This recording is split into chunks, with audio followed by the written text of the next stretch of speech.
you all present here, and thank you for joining us today on the Mega Lecture 2, 2020. This is the second Mega Lecture 2 in history of our journey, having weekly online talk discussing about language, education, culture, technology, universality, religion, and environment, inviting some experts from different countries. Salah dibuka ngelang. It is our pleasure to introduce you the esteemed speaker in this 3-day online lecture talk who have come from various universities in Indonesia and expert in education from different countries. It is a heart of pride to have you all here. The theme of our lecture talk along these 3 days is English language teaching today and tomorrow. We are trying to cover various aspects of English language teaching today in the era of COVID-19 pandemic and tomorrow after the COVID-19 pandemic that we never know it is going to end. On behalf of Rector of IAIN Madura, I'm Nur Hassan, the Vice Rector, would like to thank and acknowledge to the delegates and support team who have worked really hard to make this meeting, Mega Lecture Talk, a truly successful one. I do encourage our delegates and participants to take part in all in activities, and we have come up with for the next 3 days. I wish everyone a successful and fruitful Mega Lecture. Okay, thank you very much. Assalamualaikum warahmatullahi wabarakatuh. Waalaikumsalam warahmatullahi wabarakatuh. Thank you very much. Dear everyone, ladies and gentlemen, thank you very much for your kind attention, and let's forward to our plenary session. Dr. Nurul Fadilah, S.Pd M.Hum, ALC lecturer of IAIN Luxemburg, as the moderator of our first day today, Monday, June 14th, 2021. Ladies and gentlemen, please welcome Dr. Nurul Fadilah.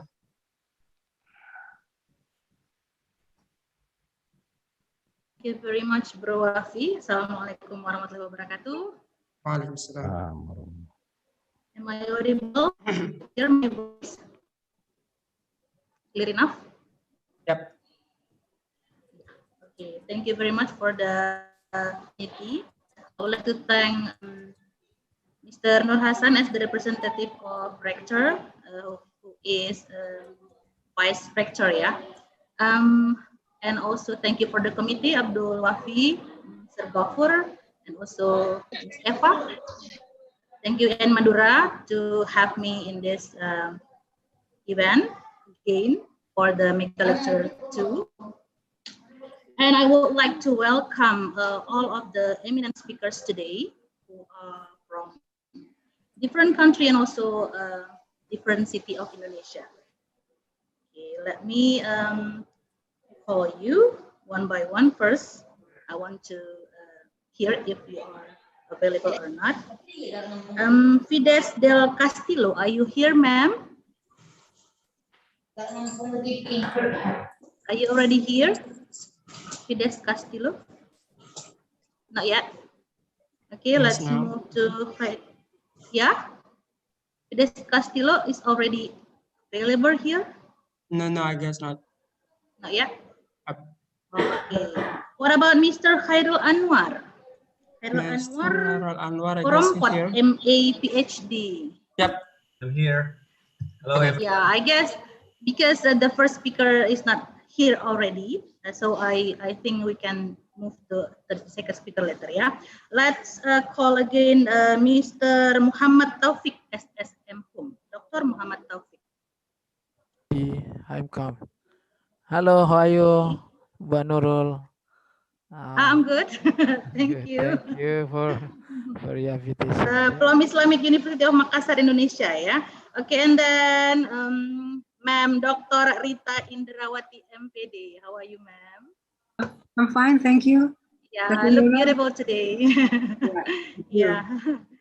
Okay, and then the next one, Associate Professor Dr. Alek, S.Pd. Are you already here, sir? Not yet. Okay. but by the time maybe he will come, yeah. And then the last speaker today will be Miss Daniela Lacramiora, Moraru, and Clara, yeah. Okay, I'm happy to. Clara is already here. Yep. Yes, I'm already Clara, here. Okay, I was is here. beginning. Okay, I'm really happy that we can have you here today for the first lecture talk. Sorry, with the theme English language teaching today and tomorrow, and all of the speakers today are very experts. And I would like to invite for the first speaker. I mean the second speaker because the first speaker is not here yet. Mr. Chairil Anwar, Korompot, M.A. Ph.D. Please welcome, sir. I would like to remind you, you have like 15 until 20 minutes. Okay. Thank you very much, Dr. Madila. And yeah, also thank you. I'd like to thank the committee, the organizing committee, for the invitation. I'm very pleased to have the chance to give a talk in this event. Yeah, so my talk will be based on this PowerPoint presentation. Yeah, I should start from here. Yeah, so the title is EFL Curriculum Development in Indonesia. And just as I have been introduced before, previously, my name is Chairil Anwar Korompot, and I'm here representing my university, Universitas Negeri Makassar, in the city of Makassar, the South Sulawesi province in Indonesia. To begin with, because I have my presentation time slot is very short, I can't give you the outline. I just go straight to the point. So the first slide here is about the curriculum development in Indonesian education from 1947, right after independence, until the present day. Yeah, and I think it is important to talk about this because the English language curriculum is situated within the Indonesian or the national curriculum framework. Yeah, so we begin in 1947 with, and then I'll just go on with this. Yeah, so we are here on the right-hand corner. Yeah, 2000 with the 2015 curriculum, but we started early on after independence in 1947 with various curriculum or curricula. These are the curricula. I don't have to go into details, but you can see the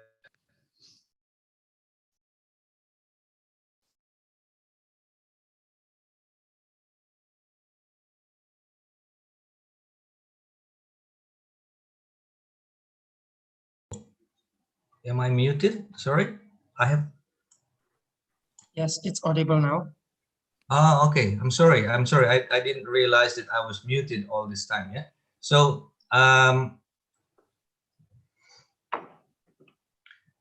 don't have to repeat, right? I just keep going. Yeah.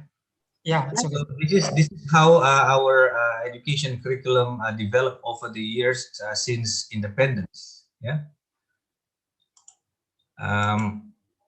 You can see the different names. Yeah. And the circle is in this picture, as you can see, is around the 2004, 2006, 2013, 2014, and 2015. This is where I would like to talk about. Yeah, this is what my talk will be based on,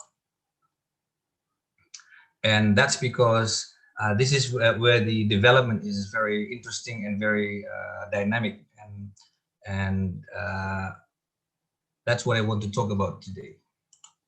Yeah. So the English language curriculum in Indonesia has followed the same pattern, yeah, since after independence until the present day. So we started with there are three main phases. Yeah. The first one is the structural phase, and the second one is the functional and interactive phase, and the current one is the language-based orientation phase. Yeah. So that's this has taken over the period of about more than 70 years. So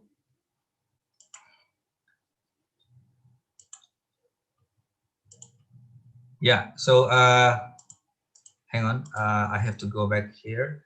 I'm not going to talk about the Indonesian curriculum in general, but English language curriculum in particular. Yeah.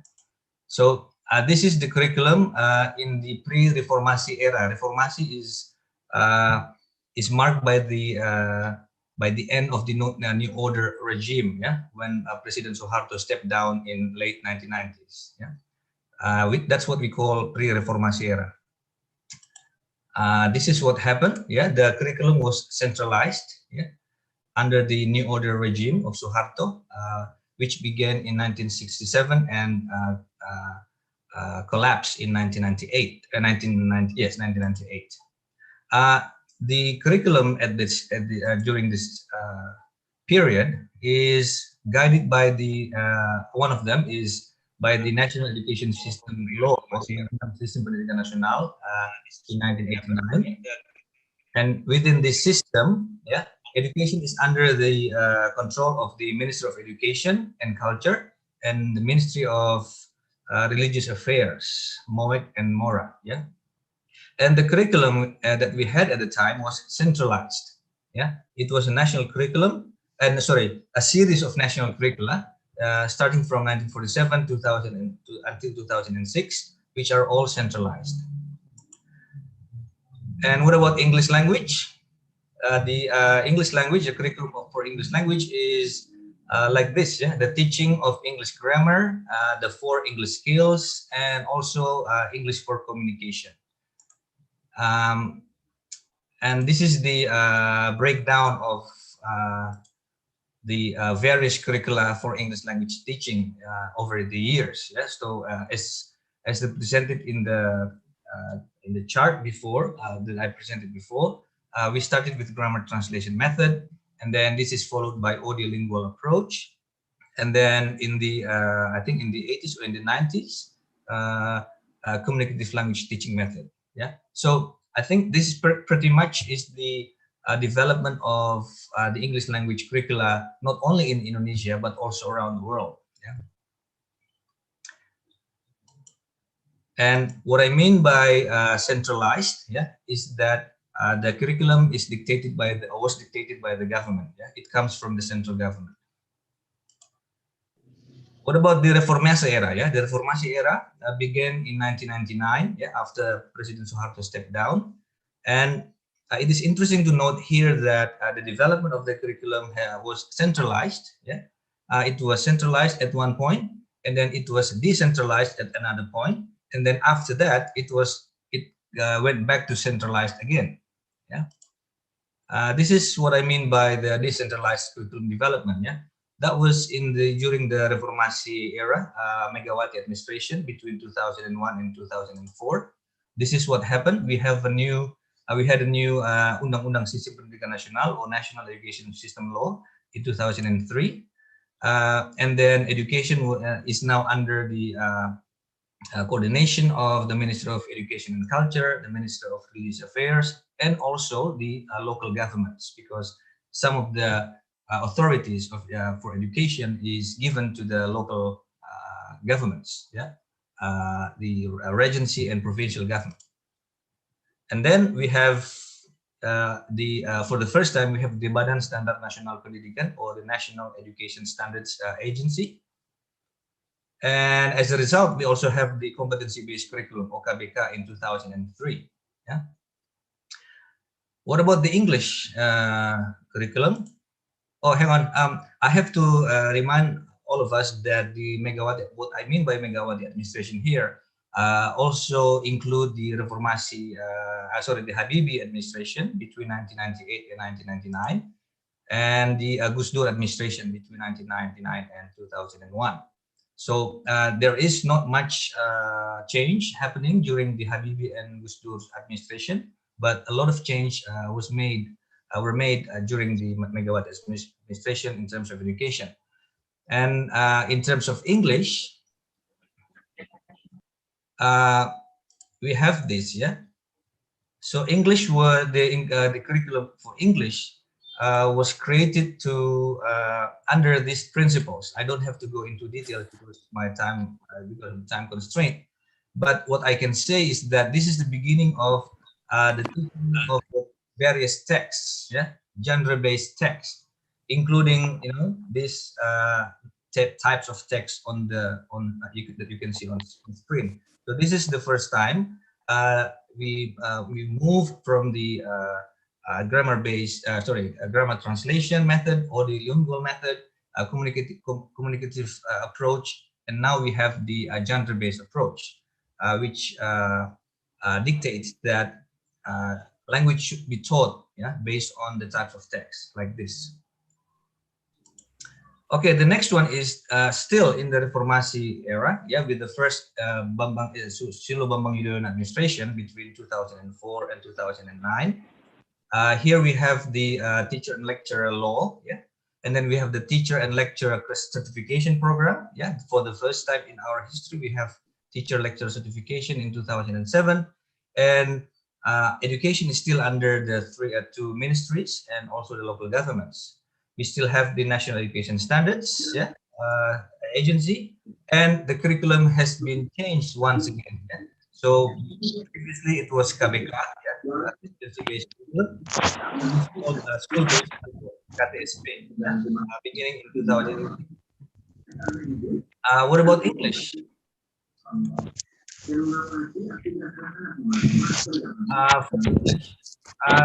The curriculum was guided by these principles. I don't have to go into details about this, but still,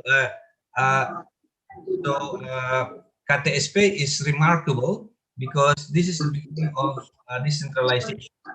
So from being centralized, now we are decentralized because schools have a lot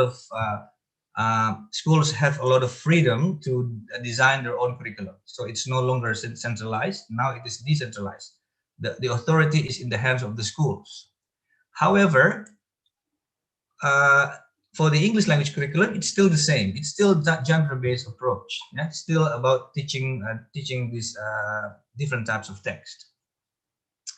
Okay, and then moving on to the second term of the Yudhoyono administration, pretty much the same, yeah. However, we have another new curriculum, yeah, which is called Scientific Approach Curriculum, or K13. We usually call it Curriculum 2013 or the 2013 curriculum, but I personally call it Scientific Approach Curriculum because that's basically it, yeah. The curriculum is based on the scientific approach. And what about English? English teaching is guided by these principles, a lot of principles, yeah. A lot of what they call pesan sponsor, yeah. A lot of things attached, a lot of strings attached to the new curriculum, yeah. Unfortunately, I can't go into the details because of time constraint. But these are all the principles that guide the implementation of Curriculum 2013 or the 2013 curriculum, which has now become centralized again. Yeah, so that's what I mean by centralized, decentralized, and centralized again. So the curriculum is now centralized again. It goes back to the hands of the central government. What about English? It's still the same. It's still about the teaching of genre-based approach. Which is all about the teaching of the different types of text. Yeah. So what I want to say here is that since early 2000 until today, and maybe well into the future, we will still use the same I mean, the teaching of English in Indonesia will still be about the teaching of the different types of text, because the government has adopted the gender-based approach in the teaching of English. And I think pretty much the same is currently happening with the Joko Widodo administration. Yeah, the first term, and now he is in the second term. Nothing much has changed, yeah, because it's still the same curriculum, but now the government gives the schools or local governments the freedom to choose between the two curricula, the 2013 curriculum or the KTSP curriculum. And the result is the revised 2013 curriculum. What about English? Yeah. The teaching of English is still guided by these principles, yeah, the same as pretty much the same as the previous era, yeah, and it is still centralized, yeah, and it's still the same thing, yeah, it's still the teaching of the different types of text. And what is different about the current administration with the new minister, the new education and culture minister, is the introduction of the one-sheet lesson plan. Yeah, this is what makes the this is interesting about the current administration, because they try to as much as possible to make the preparation simple. Yeah, so the ministry has introduced the one-sheet lesson plan for all teachers to make their job easier. So this is my reflections about the current curriculum, yeah, in Indonesia regarding English language teaching. As I said previously, the curriculum is based on the systemic functional linguistics, which when it's being applied in education, in language teaching, it means that the teaching must be based on different types of text. Yeah. So in the past 20 years, that is what our students have learned, yeah, those different types of text. And these are some of my reflections. I think some of the text types are not commonly used socially and culturally in Indonesia. For example, notice, yeah, for example, the text called notice, yeah, for a lost pet, for example, yeah. That is not some common in Indonesia. It is common in English-speaking countries, but it is not common in our culture. Yeah? And I observed that in schools, the teachers still have a misconception or misunderstanding about the curriculum. They understand. What is it? They think that what it means by text is written materials, yeah, or written tasks, and that teaching should focus on the writing skills. They forget the fact that texts also cover the oral aspect. It's not just the written aspect, but also the oral aspect. That's why the materials are always written. The tasks focus on written tasks, and the teaching itself focuses on the writing skills. That the teaching lacks focus on listening and speaking. Yeah. And then I observed that in the teachers, from the way the teachers teach our students, for them, mastery of the materials means that the students understand or have the knowledge of the generic structure, the social function, and the language features of the text under study. It makes the teaching of English very very theoretical, yeah. And students do not operate as language learners, but they operate like linguists, yeah. So our teachers teach them like they're going to be linguists. They're not going to be linguists. They're going to be language users. So they have to be treated as language users. And I noticed that language production in the classroom, yeah, based on my experience teaching in-service and pre-service teachers, if any language production is taking place, then it is nothing more but practicing the language in front of the classroom. Yeah, so they ask the students to come forward and talk to the rest of the class, practicing the language. Yeah. And it seems to be the only, this seems to be the only way of doing the thing. So language production means the students have to come forward and give a talk. And then I have two critical questions here. I wonder if by learning using the text-based approach, can our students really become proficient EFL users in the future? And if they become proficient, how proficient? I want to know how proficient.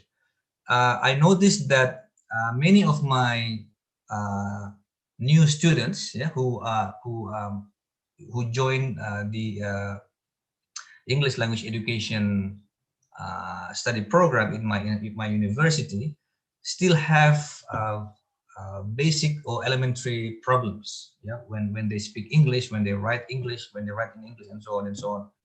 So I wonder whether the application of the gender-based approach in the schools have actually met the target, or achieved the goals.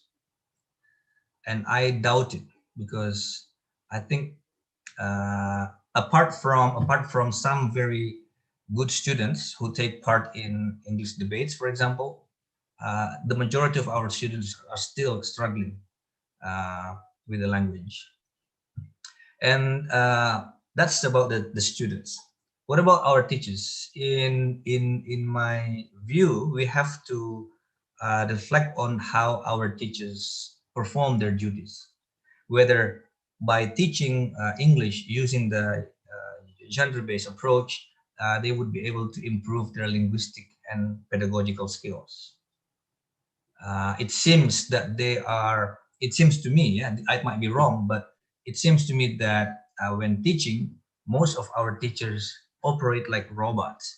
They just do what they have to do without critical thinking, which is the very thing that they have to teach our students. And when we challenge them to come up with creative ideas to teach, they said, sorry, sir, but we're not taught that way. We have to do it this way. And when the school supervisors come and check on their work, they said that they have to make sure that the school supervisors are happy about their teaching, and that entails very little creativity and innovation in teaching. This is my observation as an English language educator in the past, because I've been involved in the program for the past few years. And, these are some of my reflections on what I have done, with my teacher trainees. I think that's all I have to say about this. Thank you very much for the chance. I'll be happy to hear some comments later on. Thank you very much.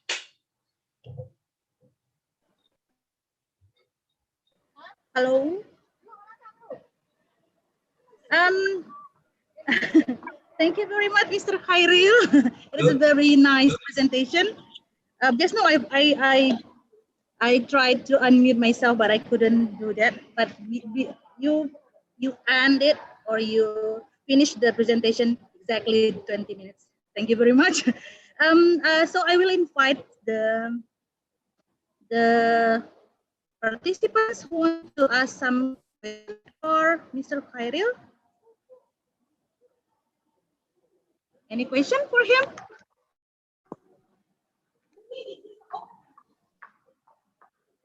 Actually, I would like to share to you, Mr. Chairil, that I've been through this all curriculum since I was in junior high school. 1998. So the things that you mentioned just now, so I've been through that things. All of the curriculum since I was in junior high school in 1998, and then also having the centralized, decentralized, and again centralized. So it's very informative for me. A previous time when I was in school, it's just like I am as a student, so I don't know much about curriculum, but as a lecturer right now, I need to learn more, and you give me some informative information about this. Thank you very much. So what about other participants? Is there any question for him? Because this is very interesting. Assalamualaikum. Adek Lulu, Dedek Lulu. Yeah. Can I ask questions? Yeah, okay. Oh, okay, Kak Eva ya. Kak Eva ya, you may ask question for him. Okay. You are alone. Okay, thank you, Adek Lulu. Mr. Chairil Anwar, you are from University of Makassar. Yes, I am. Yes. Okay. Yeah, due to the new curriculum policy where the government cut the English subject times in a week, in junior and senior high school, and in the elementary school, the school can choose whether they want to have it or not. It makes the interest of the society in choosing English departments very much decrease. So is there any suggestion from Mr. Chairil dealing with the curriculums of higher education so that the English department, especially the teacher training, can compete and still survive in the future? Because due to the policy, the student is not like the number of the students that choose English department is not like the previous years where English teachers needed much in the schools. Okay, thank you, Mr. Chairil. Can I answer the question? Yes, sure. Sure, sir. Yeah, you may answer. Thank you for the question, Ibu Eva.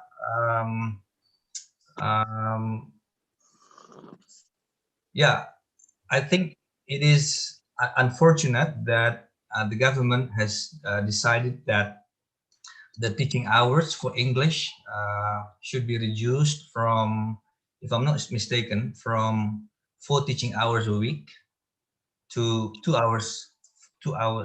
teaching hours a week. So that's 50% cut on the time that should be spent by our students learning English, which is, from my professional point of view, which is a shame, and it is something that I don't understand. I can't get my head around why the teaching of English should be reduced, the teaching hours should be reduced, while in our neighboring countries, the teaching hours, if not stay the same, they are increased. So I don't see the logic why English language teaching hours should be reduced in our schools. But I can understand. I think the reduction is due to the decision to increase the teaching hours of, if I'm not mistaken, Bahasa Indonesia and the teaching of religions. Well, I agree that the teaching of Bahasa Indonesia and religious education should be increased. Because we have to cater for the national goal of creating religious students, and also students who are good at speaking or using Bahasa Indonesia because they are Indonesian citizens. But I think the teaching of English should, the teaching hours should not be reduced. It should stay the same or increased. And if you say that the reduction of the teaching hours has resulted in the less number of applicants going into English language education study programs or departments, to be honest with you, I don't have the statistics, so I cannot comment on that. Yeah, I don't have the statistics, and I need to be convinced of something like that based on I think on valid statistical information. Because what I see here at Universitas Negeri Makassar or UNM where I work, our our cohorts increased every year. Yeah? In the past, we used to have 2 classes every year, and then we had 3 classes, and then 4 classes. Now we had 7 classes every year. So I think the number, as far as my institution is concerned, the number has increased very dramatically. Yeah. That is a sign that our field of study is a very interesting field of study for many young people out there, yeah, for high school graduates. But if it does happen somewhere in any institution, we need to conduct an empirical study to find the answer whether the reduction of teaching hours in schools have had an impact on the number of applicants for our English language education study programs. So that is my response to your question. Yeah. Thank you very much, Kak Eva. I hope you can get the point that from Mr. Chairil's answers. But I marked in the last PowerPoint you mentioned that there are some problems and a question to the ponders that it's still question. So we as a practitioner, I guess we need to do some research further Exactly. to get the answer from that question. Yeah, Yeah. exactly. The point why I put Yep. the questions to ponder is because I want to raise the awareness among ourselves and myself in particular, so that we can find out more about this by doing research. Okay, thank you very much, Mr. Khairil. Can I have your last like what we call it, the words from you, the last The closing statement. Yeah, closing statement from you. Well, but hang on, there is a question here. I'm looking at the chat box, and there is a question there. Yeah. Is it? Am I allowed to answer the question? Okay, 2 minutes. From Farah ya, Asfah ya, Aswarama ya. In what ways do believe teachers will most likely to be? Yeah. Can you repeat the question for me, please? Can you read the question for me? Okay. In what ways do believe teachers will most likely be able to improve their professional and pedagogical competence? Okay, in my opinion, in what ways? we will be able to do that by doing 2 main things. Number 1 is teaching. Yeah, teaching makes teachers learn, and the second thing is they have to take part in continuous professional development activities, whether it is done by themselves, by their school, by the government through the LPMP, for example, or they should take part in PPG programs, you know, the professional professional program conducted by universities. And and they have to expose themselves to various information with technology, for example, to learn more and more from other people. The host actually already contact me. Then we can continue to another to the next speaker. Yeah. Thank you very much. Thank you very much, Mr. Chairil. We will have more discussion after this event. First. Yeah, thank you. Thank you. Yeah. Thank you, Mr. Chairil. And I will invite Mrs. Fides del Castillo. Yeah. Miss Daniela. Oh, Daniela, sorry, Miss Daniela ya, Miss Clara ya, Bang Wafi ya. Clara ya. Miss Daniela, or we call her usually Clara. Yes. Miss Clara, are you there? Yes, I'm here. Wow, nice purple. Yes. Thank you. We I share. like purple. Yeah. Thank you. I know. Okay, are you ready to share your knowledge about teaching language, Miss Sure. Daniela? Yes, I would be very happy to share my knowledge. I think Mr. Abdul Wafi will help me with the presentation. Yes. Yes, okay. I'm That's great. ready. Well, I will start already, and you try to Yeah. Share to share screen. the presentation. Yes. Okay, with pleasure, ma'am. The time for you. Yeah. Yes. Yeah, the floor is for you. Yes, so I'm here from Luxembourg, the Grand Duchy of Luxembourg, and I will bring a little bit of a different vision because I'm also at the University of Luxembourg, but I also bring them hands-on experience because since 2004 I'm the general director, CEO of a company, of a language institute teaching to children and teenagers, as well as companies and adults. But we have created a very specific methodology that is working very well. So first of all, I would like to give you the context, to explain you the very specific context from Luxembourg, and then I will show you the methodology that we are using, and then we can have as many questions as the time will allow us. So first of all, Luxembourg is a country that prides itself on the presence of more than 150 quite well integrated nationalities, and also a multitude of international institutions that work together, usually for the promotion of the European values, the European interests. So we have here the head of the European Parliament, the translation part. We have the publications office of the European Union. So we have different institutions of the Commission, European Commission, and so all these people from different countries with different background languages are coming to Luxembourg, which means that half of our population is actually of a foreign origin, who often decide to go back to their country of origin, which means that very often the choice of the language that they are learning, they are choosing for their children is not an easy choice, and so usually they try to have English, but English it's a different system that we have. So basically in Luxembourg we have three official languages, and these are Luxembourgish, French, and German.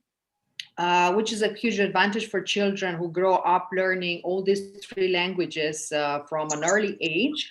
And we have different school systems. So we have the Luxembourgish school system, in which we start to have education in German. We have a French, like in France, so exactly the same curriculum from France. And then we have English-speaking systems, which is so we have St. George's School, for example, and they have the same curriculum from the United Kingdom, and we have international school, which is more an American-based curriculum. This creates, as you can see, a very complex environment related to learning languages. So we have kids who grow up with three different languages, and then very often their parents speak another language at home. But the popularity of English in Luxembourg is quite high, and I cannot see. I don't know if you see well my presentation. Do you see well my presentation? Because I see some spaces on the. I don't know how you see it. Yes, can you? Yes, please bring it back. Okay, so because of these challenges that we have related to learning so many different languages, please bring back the presentation if you will. So we realized that that teaching a new language that they don't necessarily need in school, in the school education, needs to be done in a different way, in a way that allows them to actually learn at their own pace. So we start at 6 years old, and we have age groups 6 to 8, 9 to 11, 12 to 15, and 16 to 18. And this is because we talked about curriculum. This is very specific and quite complicated, but in the same time is quite easy for the teachers, because they are so they use a student-centered teaching, and from each week to another the curriculum changes. So it's really it's almost tailor-made to the group. So we are welcoming in our school only during the school holidays. We welcome children not only who live in Luxembourg, but also who come from different other countries. And so as you can see, some of the emphasis that we put during our we call it camps, because it's quite intensive from 9 a.m. So day camps from 9 a.m. to 5 p.m. during minimum 1 week. What we do is that they could discover the practical side of the language through creative, musical, cultural activities, which are adapted to and incorporate the students' passions and interests. We help them gain confidence and communicate better. And also for the children, it's fantastic because they meet and interact with other children from different countries and cultures. They make new friends, they have fun. Together while learning, practicing a foreign language, and developing their communication skills in a different language than their mother tongue. You will see in the next slide that we use the European Common Framework for languages. You can go to the next slide, please. So you will see the European Common Framework. So we have 6 different levels in the European Union that we have applied since 2004 in our different language services. Can you please go to the next level, the next slide, please? So we are talking, the previous speaker was talking about the assessment and how proficient are the children at the end of an education, module. Well, in our case, we really focus on the oral communication, so production, of course, comprehension, production, and interaction. And we do always an assessment before they come. So keep in mind that they're coming from very different countries, and we only meet them the first day that they join the courses. For example, they arrive from Italy, we have quite a lot of students who come from Italy, Spain, Poland, but also other countries. And so we do an assessment usually by Skype or by WhatsApp. We always try to have the video function so that we could see even when they don't understand. I mean, if they're not able to express themselves and to interact, at least we see if they have the comprehension element already. We look at their face and how they react when we ask them questions, and based on that, so we place them afterwards in different groups based on the levels. Sir, can you go to the next slide?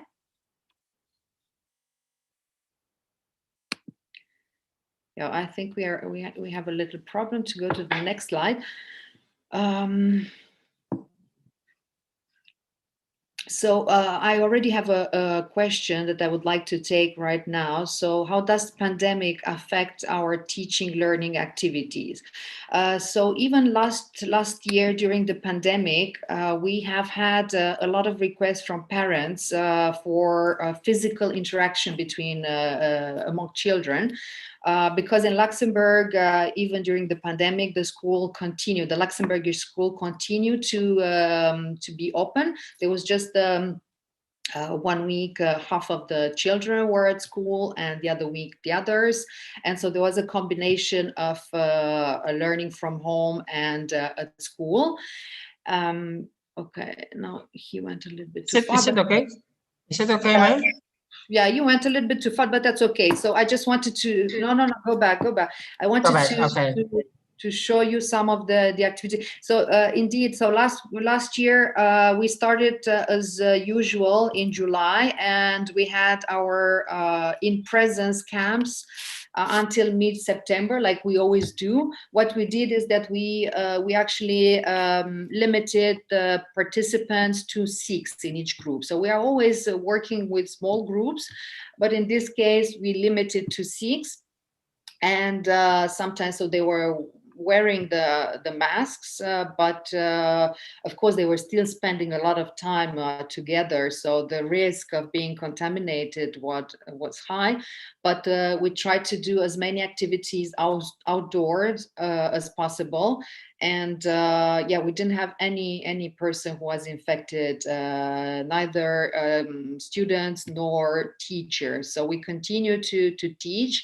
It was important in Luxembourg, and the Ministry of Education really supported this idea that we have to keep teaching in a normal way in the classroom, because children need more the social part of the teaching than the content itself. I mean, they could learn by themselves the content, but this part of interacting with others and developing their social skills and all these so important skills for a later for their future employability. If we take them from them, it's extremely difficult, and we can see from other schools who actually stopped completely. For example, the European school, they had a few months, they didn't have any in-presence courses.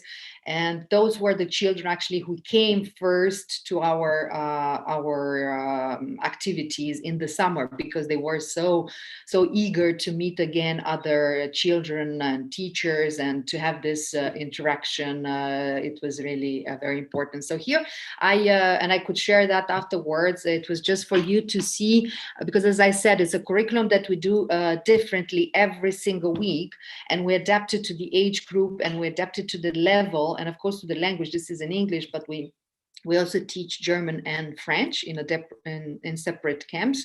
And here you can see from Wednesday, the other slide before, it was also on about Monday and Tuesday, and you can see so how we organize the activities to fit this specific group. So with some activities that focus on memory, on building vocabulary, some activities that are completely focused on interaction, some which are on production. We ask them to prepare several activities, projects. We try to always focus on their personal interest. For example, teenagers, we ask them if they come from different countries, they can share with us in a poster and present it to everyone about their own countries. But sometimes we ask them to kind of create an ideal country with just invent. So we really we try to help them to enhance their creativity, their innovation skills, and this is really working, because they're creating new countries, like they're imagining a new country where there is no poor people. They invent a new language which is not English, but still it's very interesting. And here you have a lot of these examples of activities, and this is just a typical, I really took a typical camp planning. So it's a curriculum that was made for a specific group. Here you can see some of the cooking activities. For example, we always have one cooking activity. And it's not just cooking. Actually, it's cooking with a twist, because they have to also. I give them a budget. It's usually 10 euros per child, and they have to manage that budget. So they usually, they never think about what goes into a recipe. So they have to look at the recipe. They have to prepare the different quantities of each ingredient that is going to be used in their cooking activity. They have to look, okay, we have this budget for so many children, and they have to fit within the budget. They go to the supermarket together. They try to you know, to see how much, how many ingredients they can buy from their budget. They look at the recipe, as you can see here on the left, different recipes that they have chosen. Sometimes is something Italian, like a salad that the teenagers, the picture on the left, but sometimes they have chosen tiramisu, and here you can see some of the children. Some were from Moscow, and it was the very first time that they had to do such an activity, and they practice also giving direction, receiving directions. Okay, doing that, it's also practicing teamwork skills. So such a cooking activity, it's not just cooking, and we really can see that sometimes teenagers who are spending too much time in front of their computers are really discovering cooking, and they become a different person. They are so confident. They gain confidence that they could do something well, and it's really fantastic, especially for teenagers who spend too much time alone at home in front of their computers. I would highly recommend this kind of activities. And working with the others in a team. So here you can see some other of the activities that we are using, like painting, craft. So art is, of course, also a fantastic way of having them express their feelings, but also doing things together, practicing and building vocabulary in English, and doing great progress in the process.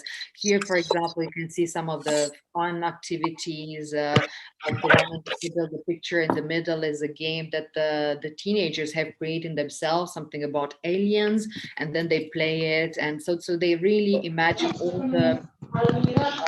the steps that we need to be going through. And here they learn about body parts. So really activity based teaching and learning is absolutely fantastic. So probably you understood that we are talking about extracurricular activities. Yeah, so this is as a complement to the official curriculum that is taught in the official system school. So we are just complementing, and that's why usually we don't have any resistance, or very few resistance from the children, because usually they come with great pleasure. We don't have to try to convince them to come. They're really there by they are willing to come, and they are running in the morning to meet again their new friends and to learn. So we are in a way lucky that they don't feel forced, and also we try to make them feel more and more confident after a few weeks of learning English with us. So I will just look at the questions. I think okay. Didn't experience challenges as most of our students. No, we did use Zoom, of course. We did use virtual classrooms because, as I mentioned, there were half of the children who were in school and half of the children were at home. But as I said, these are the extracurricular activities, and we only offer them during the school holidays. For example, in May last year, and also during the Easter holidays, we didn't offer the camps because it was not possible. But during the summer, it was already more under control, and people felt confident to come back to our activities. So please feel free to ask me any other questions, because I realize it's a very specific way of teaching. And I don't know if you use in Indonesia a lot of extracurriculum intensive activities, which are student-based teaching. So feel free to, I would be happy to share my experience since 2004 with you. And we have a team of different teachers. And as I said, they always take a great pleasure in tailoring the curriculum to each single group that we welcome in our school. Okay. Hello, thank you very much, Miss Clara. I'm here on behalf of Ibu Nurul Fadila. She's having another things to do. So, Miss Clara, that was a very inspiring presentations, And from your presentations, we can see that your students must be, having a very great times learning English with you. And I'm sure on the next day, they can't wait to see you again learning English. Okay, the participants, if you have any questions to Mrs. Clara, please raise your hand or you can unmute yourself. You can directly ask questions by unmuting yourself. Assalamualaikum. Hello. I'm Gulshan Ara from Pakistan. Oh, Pakistan. Okay. I'm in fact yes, I'm in fact very first time participating in this talk. Yeah, thank you. I'm very happy that your people are great, doing great job. And Clara has presented a wonderful presentation with a very beautiful looks. Sure. And sure. Ms. Clara, I just wanted to ask that either you find any difficulties in teaching of English on online platform?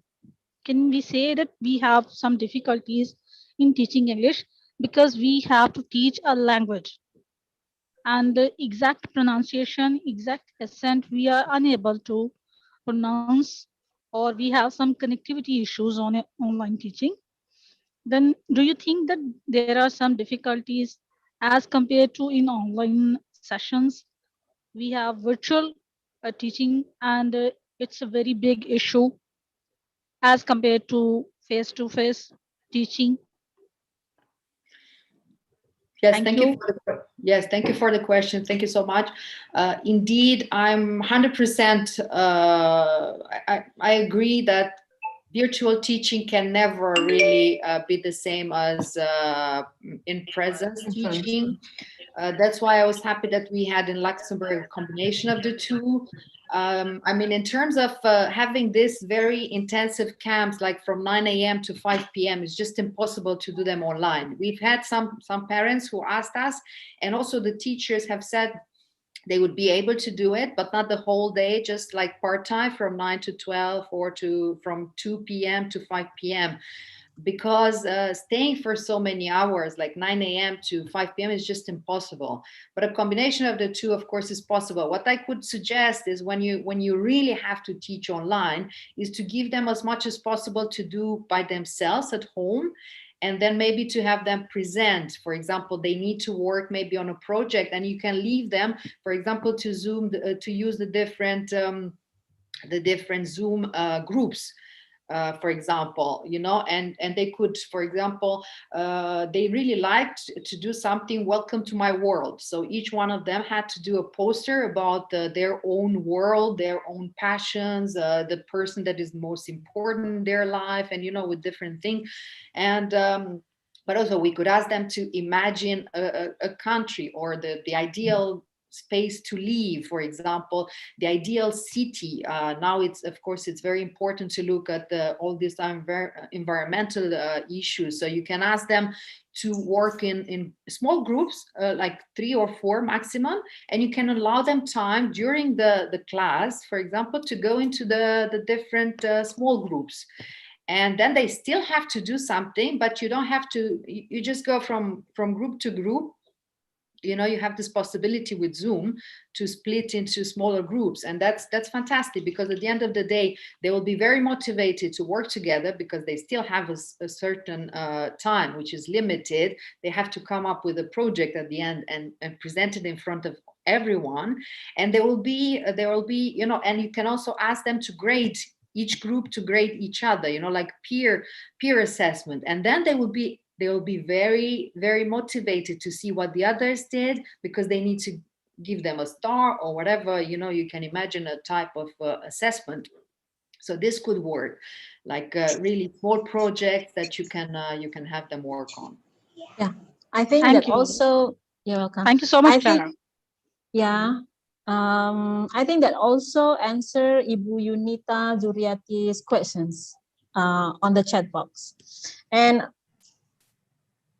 Okay, and Mrs. Clara, where should we contact you in case somebody here in the participants wishing to asking for your help in tailoring their curriculums or asking for your suggestions dealing with their curriculums? Yes. So I'm just writing my email in the chat. Okay.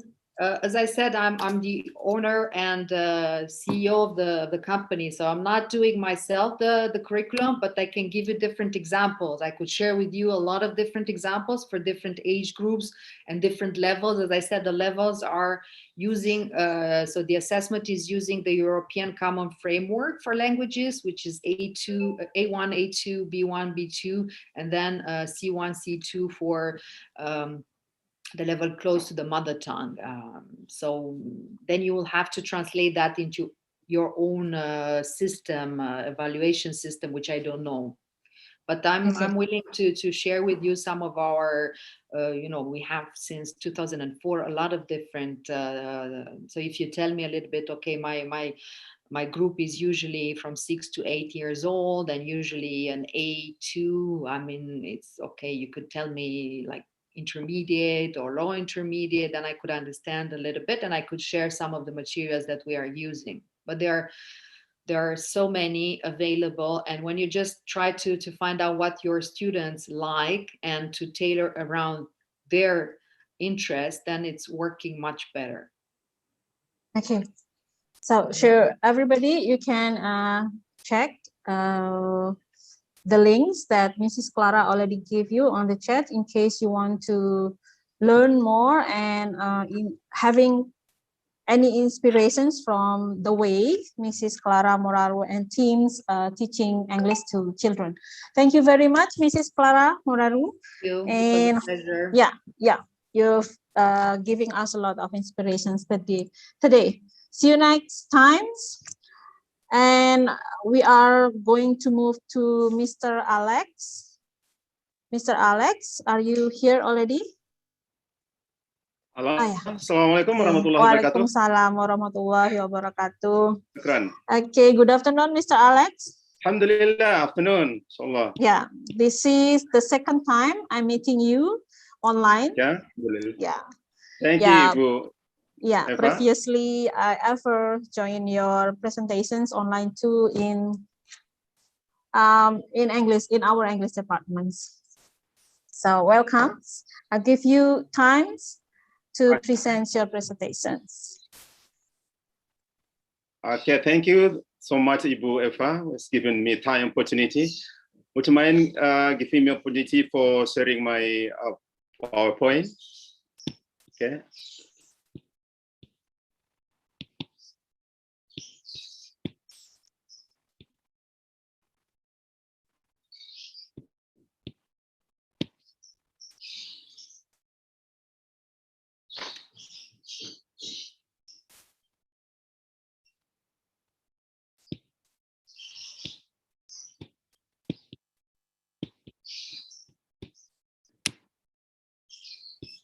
Okay, Bapak Alek, Dr. Alek.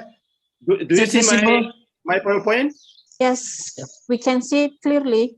Okay, thank you so much. Okay, first of all, I would like to thanks to those, especially for the committee, and the second thing is the IAIN Madura, State Islamic of Madura, and those of the participants who also really have opportunity or time or chance for following this online presentation. By this time, I would like to use as maximal as possible. Following the very interesting presentation already presented by Clara Moraru, the next I'm going to follow here under the title is English Language Teaching, Online Learning, and Character Building. This presentation is going to be more or less 20 minutes, isn't it, Ibu Nur? Okay. 15 minutes, right? Do you hear me? Do you hear 15 me? minutes. 15 minutes, Okay, sir. 15 minutes. Okay. Mr. Alek, would you please make the presentations into slide show? Make the slide into presentations full screen. Do you see my presentation, my slide? Yeah. I can see your presentations, but could you please make it into slide show, full screen, into full screen. What about that? Do you see that? Yes, we can see it, sir. Okay, thank you so much. I would like to kick off my presentation. First of all, why online learning for the time being? Nitty-gritty. The big problem in the present time, current time, people doing online learning because of the COVID-19 pandemic took the world by surprise. Okay, well, especially in Indonesia, it has started March, or if we count for until now, there is more or less 15 months in Indonesia. Okay, the second thing is the present of this coronavirus break under teaching and learning activity in the university and school is the second problem of doing online. The next is the closure of campus. For the time being, almost in Indonesia, campus or school, okay, closure. And but the closure of campus, it does not mean the people of Indonesian student or since the beginning or the low level up to the higher level stop learning. But learning is always continuous. Okay. The next is the COVID-19 impact over 16 of the world student population in the world. This is the big problem. But nobody knows is why COVID-19 is a pandemic for the time being until now. The next point is many countries have implemented localized closure impacting millions of additional learners. Why? This is one of the big opportunity for the student to find the way out how to continue their life and still alive for following any lesson in understanding, in enhancing their capability or competence. The next also comes from the UNESCO. UNESCO is supporting countries in their effort to mitigate the immediate impact of school closure, particularly for more vulnerable and disadvantaged community, and the facilities for continuity of education for all remote learning. The next point is needed to adapt. Slide is not to this visible. new learning model. Slide is not visible. New learning model is.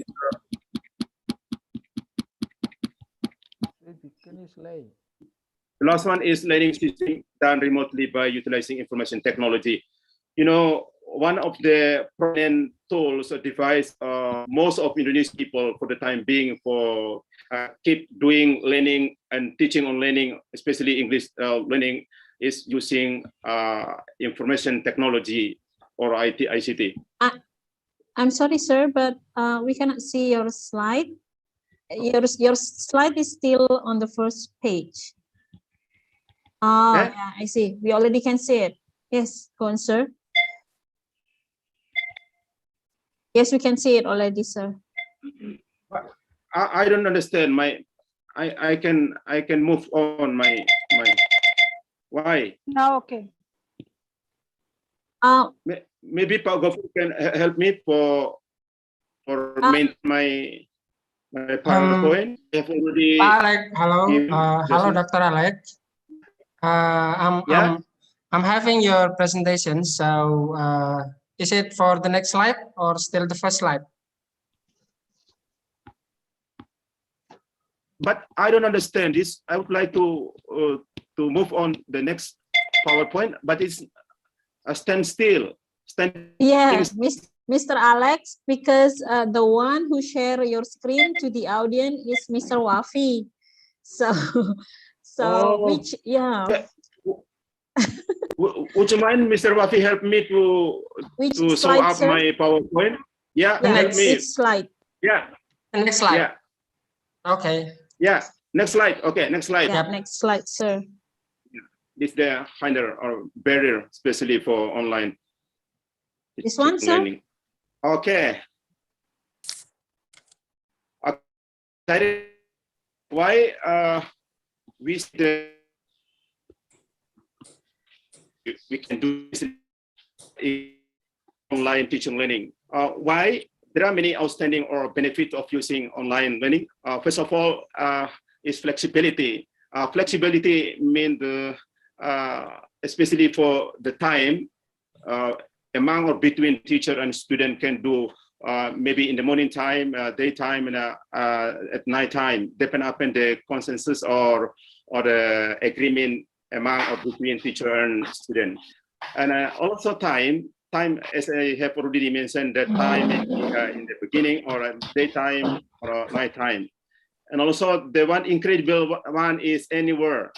Yeah, for the time being, we can see the people, especially for the student learn or teacher teaching. They can teach maybe behind their home or in front of their home, as long as their connection is well connected. Their technology or and also the connection like internet. The second thing is the benefit of outstanding of learning, online learning is instructional material can be saved on online model. Okay, it means the teacher also can save their instructional material using online and save the data, especially for online, is very big data by using cloud save.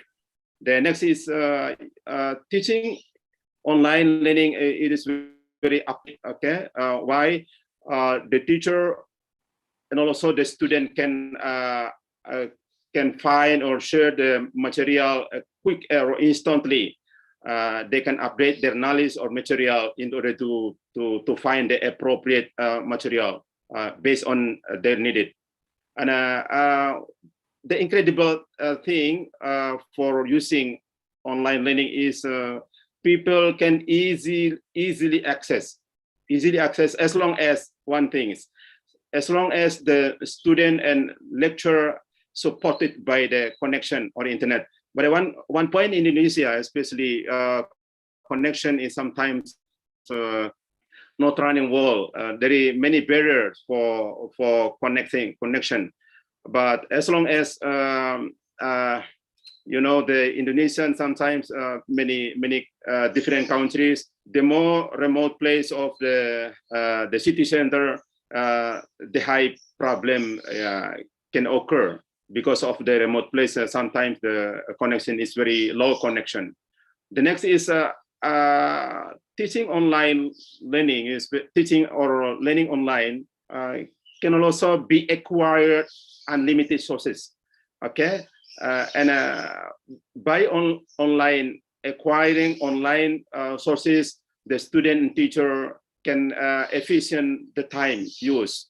And the last is for outstanding using online learning is more adventure asking. It means that the student can ask many things or anything directly to the teacher or mentor, or the teacher is going to get the information.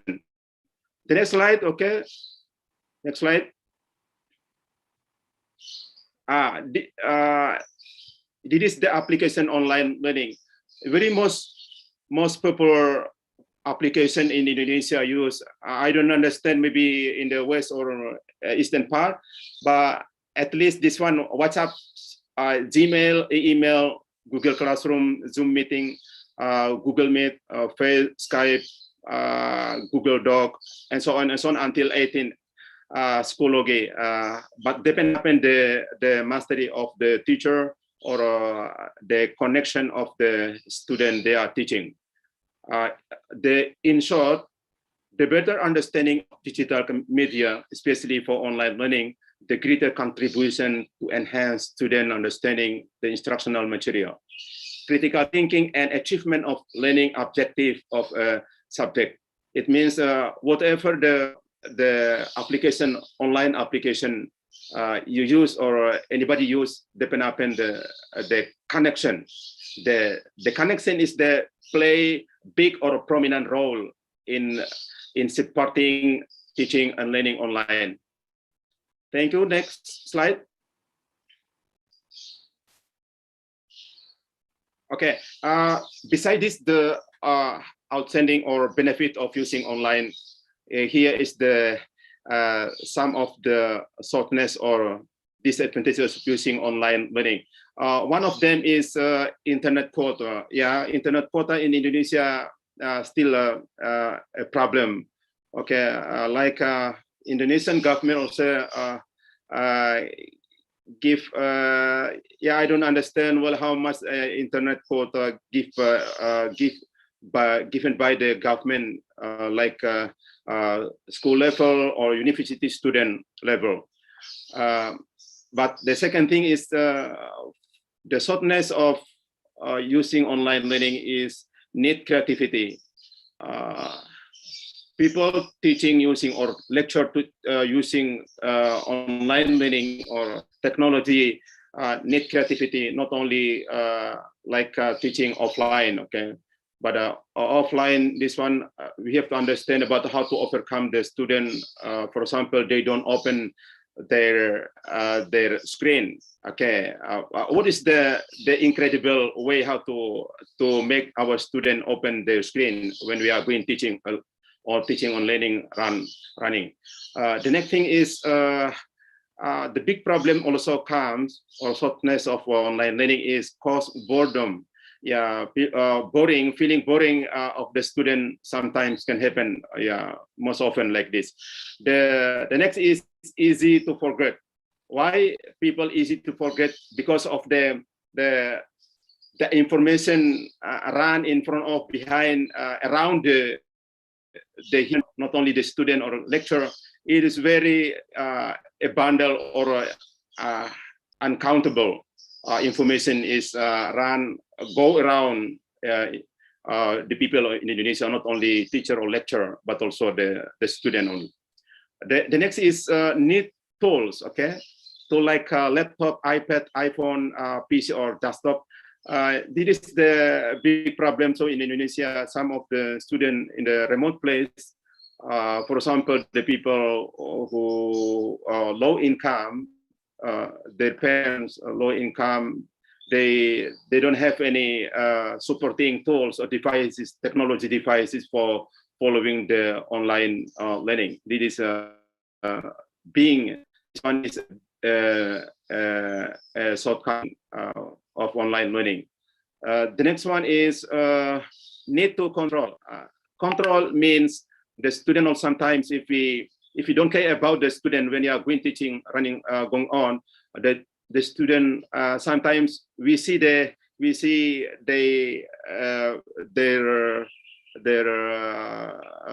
video or open camera. They don't open camera. Maybe we don't understand about do they sleep or don't understand. But so we need to control anytime or regularly. Next.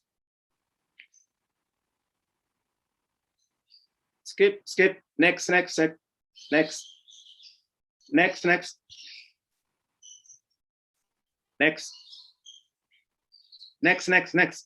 Okay. Skip. I would like to show the small research. Okay, ladies and gentlemen, this is my small research. I would like to talk based on my, even though a small research, but I have to show this one is my question, or not question, but my statement is I'm able to easily access the online learning as need for my study. The total number of the students have already take if the answer or respond this question is more or less 100 students. The strongly agree of this statement is you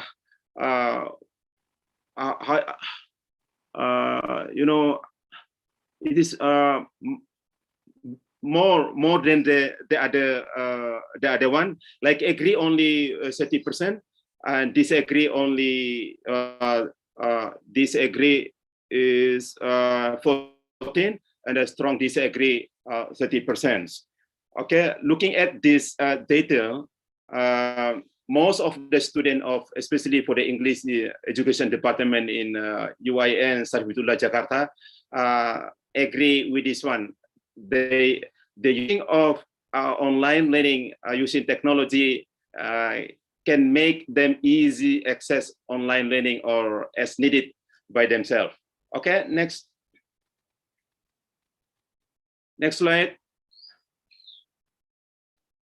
And also I have already give them statement. I'm comfortable communicating electronically during age of COVID-19 pandemic.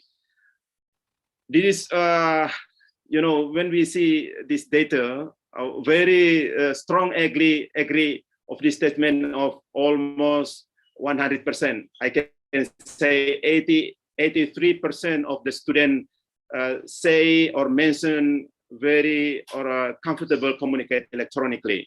Why they didn't need or don't come to the university, just open their cell phone or laptop. They can connect as long as their connection is supported by internet.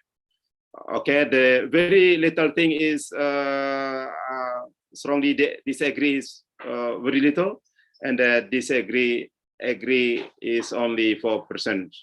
Okay, the next slide.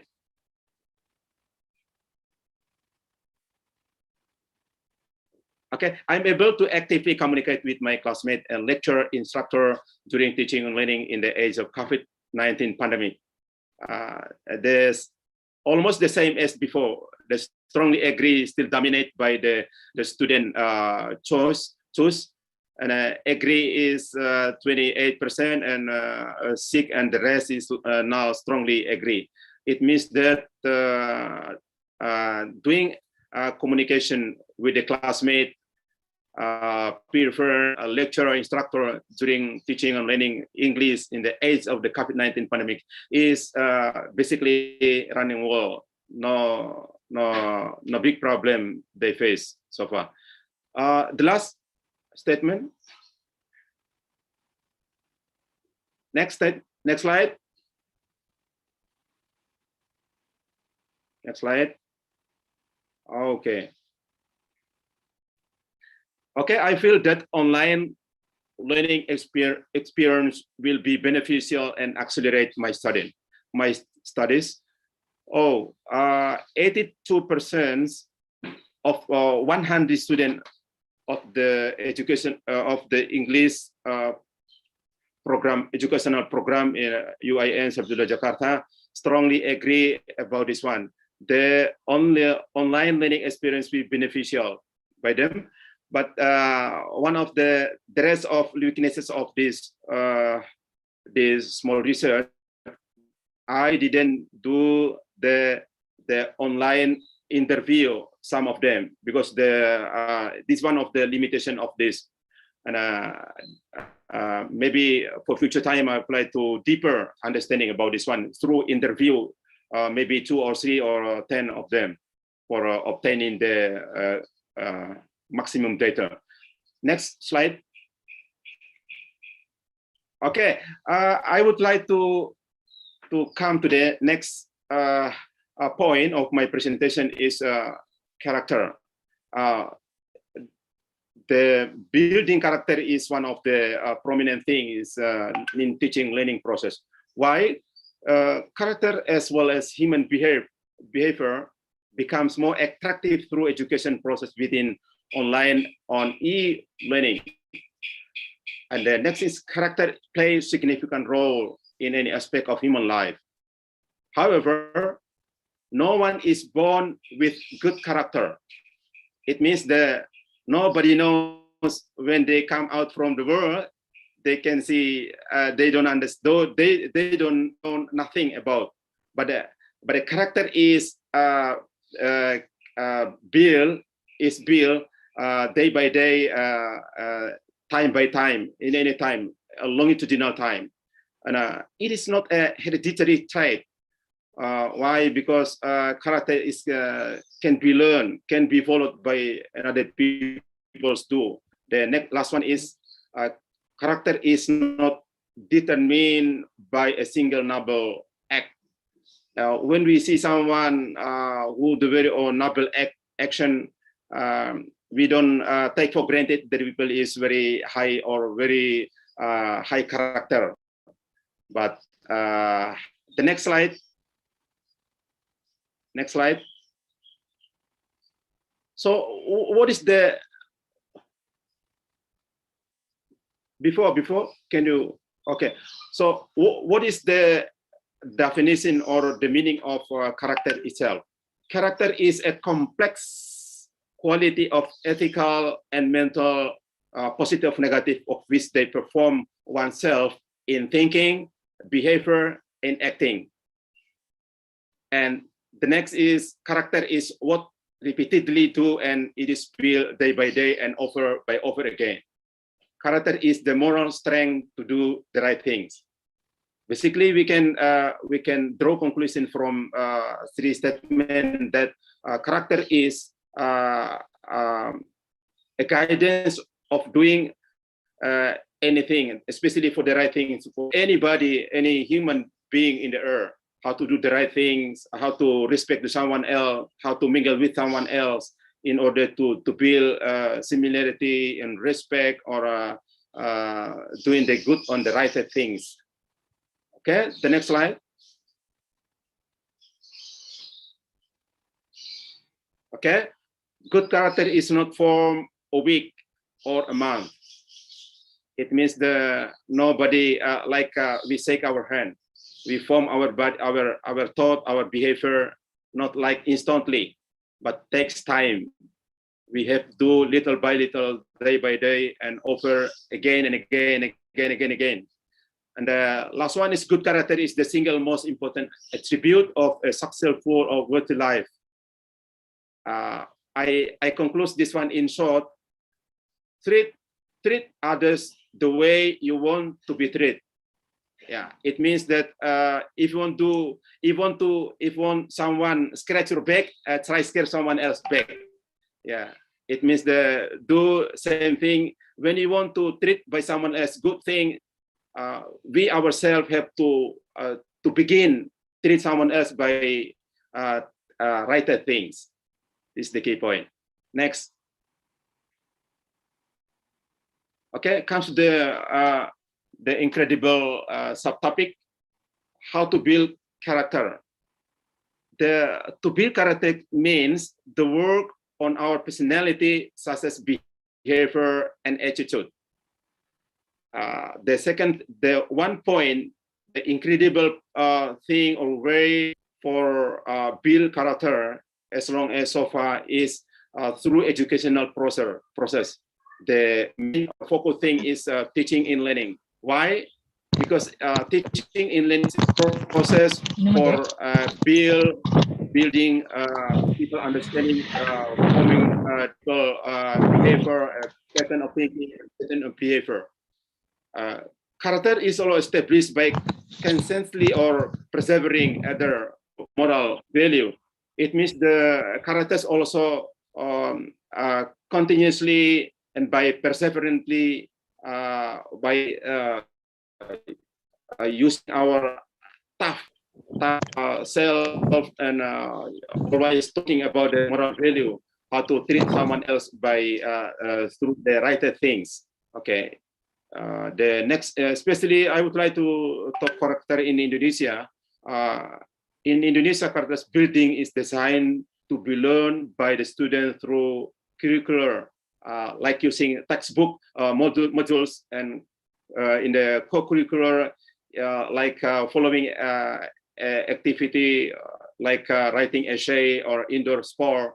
And the last one is character in Indonesia is still using extracurricular program like outbound and field study, especially those of the activities in order to build the good character and build academic culture if they are in the campus aspect or site. Okay, next call. Okay, Page. Mr. Alright. Alex, I'm afraid that you Yeah. only you have only 2 minutes to go. I'm so sorry to minutes, say okay. that. Yes. Okay, next slide, next slide. All right, next slide. Okay, next. Okay, I would like to come to the conclusion. Based on my presentation just now, I would like to conclusion related to it. First of all, having positive response to current condition, it may contribute to student of being strong motivation to learn. Second one, having a good skill on information technology, it may help student in learning, even though in crisis age, like on global COVID-19 pandemic. The third one is having previous online learning experiences. It can help the student be able to adapt him or herself to learning independently. For student study with full grade in doing assignment will have positive impact on completing college. Last, the closing of campus does have a silver lining. It means home learning program where the students are still able to learn. Last slide. Okay, this is the very incredible statement, character building cycle. First of all, I would like to mention what's your thought. Why? Because they lead to attitude. Yeah, what's your thought? They lead to attitude. The second one, what's your attitude? They lead to word. That one, what's your words? They lead to action. The next one, what's your action? They lead to habit. Next, what's your habit? They form your character. And the last one, what's your character is determines your destiny. Thank you. I think this is all for a nice presentation from me. If there is something wrong or mistake I have already mentioned, be apologize me. Thank you, Ibu Eva. Okay, thank you very much. Yes, thank you very much, Mr. Alex. So even though the online learning forced us to switch from offline to online, whether we like it or not, but still character building must be done by us. Okay, so our thoughts will bring the habit will build character, and a good character will determine your destiny. So destiny means our thought, dealing with our thought actually. Okay, so Mr. Alex, we have Ibu Nurinda Ihsan and also Mrs. Clara responding your presentations. They are asking about why don't you mention about Moodle applications, because this is suggested by the Ministry of Education and Culture. Moodle. Once. Why don't you mention Moodle as one of the LMS that you suggest previously on your slide? Because Moodle is one of the LMS suggested by the Ministry of Education. But I think just now I just mentioned for the example, but I mean it's actually the real student or lecturer used in Indonesia, as I have already mentioned just now, there are many kinds of LMS. LMS. What is the stands for LMS? Learning management system. Yeah, learning management system. Yes. Okay. Learning management system is okay. In Indonesia, there is like a learning system management, but it is not running well or people use in Indonesia. They usually, easy to go to Google Meet and quicker. And beside this, they use the LMS as provided by the government or the school base like that. Okay. Yeah. Most of the people, I think that, yeah. Yeah, we have Ibu Rukmi Ningsih, Mr. Alex. Yeah. Okay. Ibu, please. Thank you. Okay, Mr. Alek, it's Yeah. very interesting. It's very interesting topic about how to build character for the students in online learning. Actually, that there are some scholars say that yes, online learning, of course, is outstanding method, innovation, high innovation, especially in the COVID pandemics, yes. Yeah. But actually, some scholars and also some developing countries, yeah, when I've got a conference in Japan, yeah, Yeah. Japan use replace not full, but some strategies using by robots.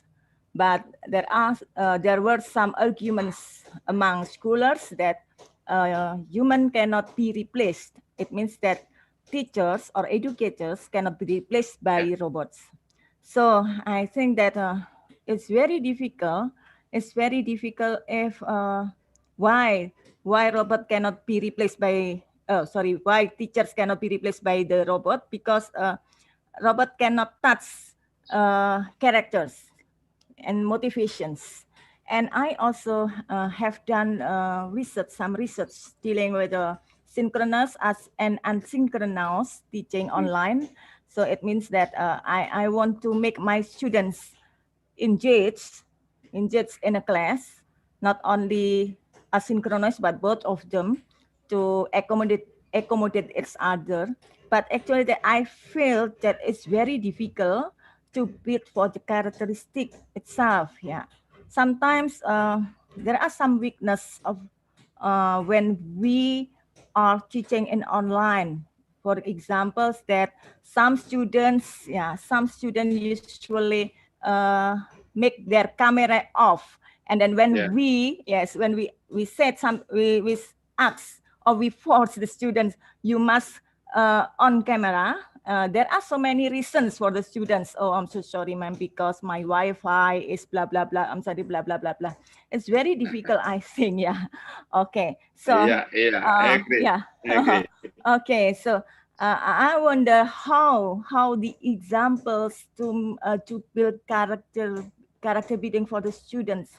The simple examples, maybe we can have the knowledge how to build or activate the characteristics of the students when they have in the online learning. Thank you, Pak Alek. Okay. Yeah. Okay. Thank you. It's very incredible question. I think posed by Ibu Rukmi Eva. Ningsih. It's very incredible topic. Question. Okay. Thank you, Alek. I have already mentioned Indonesia, like Ibu Rukmi Ningsih mentioned just now, that Indonesia not only, especially the developed country, it means that many of the Indonesian countries, like especially for the remote place, they don't, as I mentioned just now, they hard to connect the supporting of internet and their technology tool, cell phone, iPad or computer or laptop. It is the big problem for them. But one thing, as you mentioned just now, even though the technology is as high as possible, but cannot replace the human. Why? Because the feeling is inside of a human, but the robot is outside of the man, of the human. It means that human is full of the feeling. If you are feeling bad or feeling improper manner by someone else, our feeling it is go bad, and we don't like the people, because the key point is how to teach the people. The incredible one, for example, teaching and learning, especially we have to do offline. Doing teaching offline is the incredible or the most incredible one. Then doing online teaching and learning, even though supported by highest technology or incredible or sophisticated technology. But again, one thing, the tricky of the student when we are teaching and learning going on, the students sometimes, as I mentioned just now, put their phone or laptop on, and they mute their sound, and also their camera is closed. We don't understand about they go to bed or go take a nap, or we don't understand. But when we ask again, double check them, why did you do like this one? Oh, I'm so sorry, sir.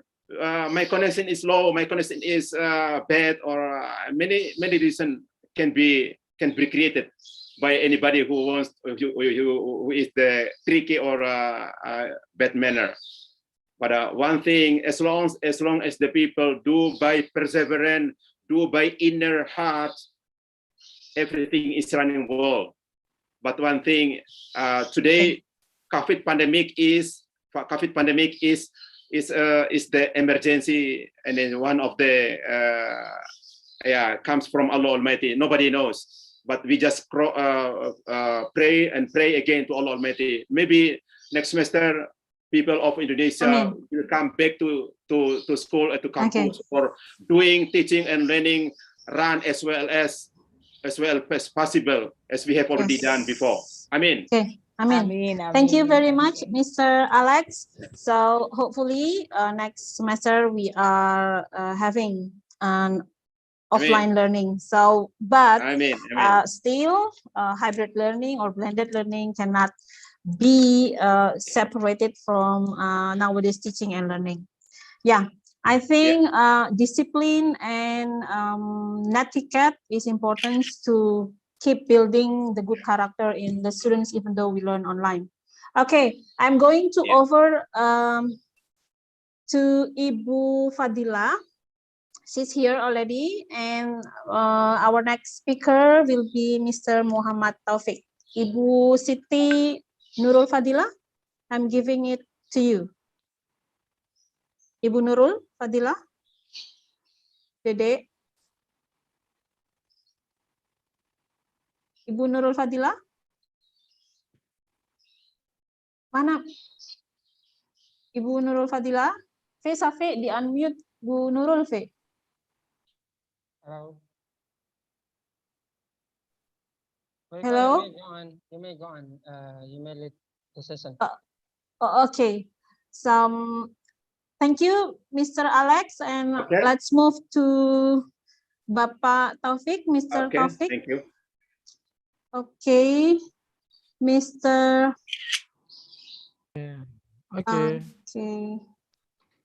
Okay, Miss Eva. Dr. Muhammad Taufik, as M.Hum from Islamic University of Malang. He was born in Makassar. Sorry, what did I say? Islamic University of Makassar, Indonesia. Born in Bukit Sumbawa Besar, or NTB, on June the 2nd, 1975, and he studied there for his senior high school in 1993, and he finished his undergraduate study in English Literature Departments, Faculty of Letters, Hasanuddin University, and her graduate study in 1999 from University of Hasanuddin also, and he already finished his doctoral program in 2021. Oh, it's still new, fresh from the ovens, from Universitas Negeri Makassar, ya? Yeah, Makassar. that's right. That's right. Okay, I'll give you the time to present your material, Mr. Taufik. Well, thank you. Okay. Yeah, well, thank you, Eva. Okay, and start. You're welcome. From now. Okay. Let me stop sharing. Can you give me? Yeah, I want to. Okay. Thank you, Miss Eva. Yeah, this. Can you give a co-host in this? In other, I saw my material. Okay. Sophie, Can you give me? please help me. Okay. You Okay. already the co-host, sir. Okay, thank you, Miss Eva. Okay. Well, Bismillahirrahmanirrahim. Assalamualaikum warahmatullahi wabarakatuh. Today, I want to explain. Thank you very much for Miss Wafi to give me times, yeah, and party and committee and give me times to present my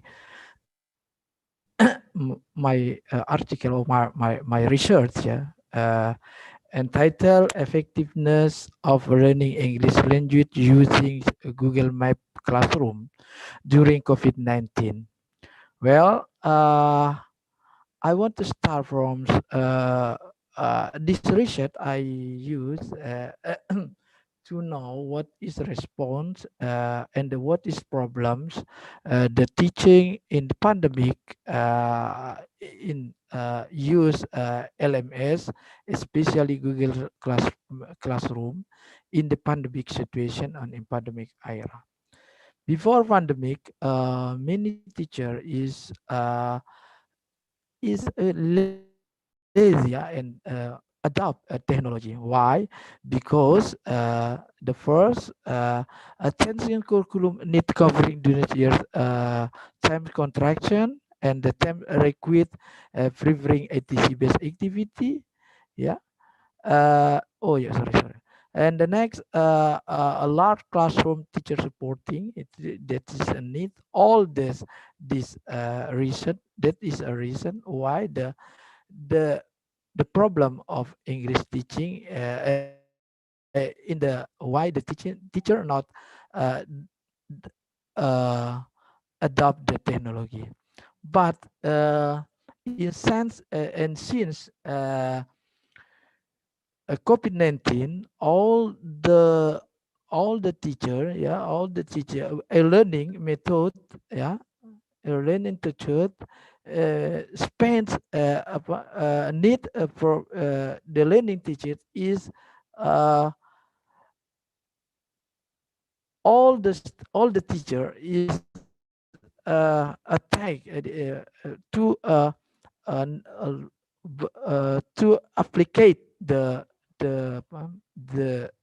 online learning atau e-learning need e-learning and need for this professional development of distance learning using a pedagogic approach enabled by internet website technology to facilitate the learning and knowledge building meaningful action and interaction. That so in this research in the during after COVID-19, I give some research about what is effectiveness and LMS Google Classroom. Why I choose Google Classroom? Because many that is a more easy to the easy tools used by a lecture or leaders. Yeah.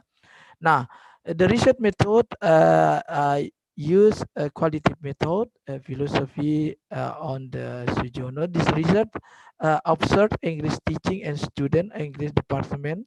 Yeah, since first times the COVID pandemic, and the data were collected from the classroom observation and question. I give 30 first student of English Islamic University. Now, next, the funding and this kinds of research. After I research the student, I find uh, e-learning was why the teaching and learning since Indonesian government maximum in speed of COVID-19. Yeah, effectively Indonesian learning company arms outside the classroom in one center education. Yeah, hybrid learning and generally aspect terminology hybrid and blended learning, especially Google Classroom learning. Yeah, away from the 20% and 20% to 19% course time spent online. Yeah, and the virtual learning environment, LMS Google Classroom, the teacher they possible to deliver content, yeah, in which range or form range of format, yeah, video, audio, presenting, animate content and content creating and others. Yeah. But before COVID-19 is the traditional class only delivered and textbook. Yeah. So and the next actual the alternative to teaching content creator comes from content currency platform, and the creating Google Classroom page, for example, can be easy to experiment with the forms. Yeah, EFL. Yeah, and the next. The application learning management system Google Classroom was used a model English teacher since pandemic. It was very effective. So the student create digital material in this based on the uh, Google Classroom. A student can be create digital material and student perspective. This tool important for mobile learning opportunity. Yeah, include from access digital material. Yeah, the tool for function and communication to multimedia capture, sharing, person and information management. Yeah, a mobile device great potential creates language learning and language teaching, and the student and that is student perspective. My conclusion is the Google Classroom are designed to facilitate certain need and condition. And Google Classroom design is a tool that able to answer a need a student and a lecturer uses, especially English literature program in Universitas Islam Makassar. The future Google Classroom to promote to develop independent learning with the student can be triangle to access information in anytime and any place. The Google Learning Management System (LMS) Google Classroom learns a model is considered as effective learns model a tool. Yeah, uh, learns model a tool as enhancing individual learning compared to a traditional model. And the last, online learning system or learning English language system took the Google Classroom LMS for positive contribute to continuous of the teacher learning and the learning process during pandemic COVID. I think it's for me this short my presentation. And the last, in literally in 20 centuries will not thus how not read and writing, but thus can learn, unlearn, and learning. That is a statement from Albert Covers. Thank you very much, ma'am. Yeah, thank you very much, Mr. Muhammad Taufik. I cannot contact Ibu Nurul Fadila, so I'm still the moderator today. This time for you. Sister. She's here already. Thank you. So I'm over it to you. Yeah. Thank you very much. Yeah, may I ask Mr. Taufik questions before I give it to you? Yes. Okay. Mr. Taufik, in Google Classroom, we have a lot of features. So which one is your favorite, you and your students' favorite in the COVID-19 pandemic teaching and learning process? The features in Google Classroom.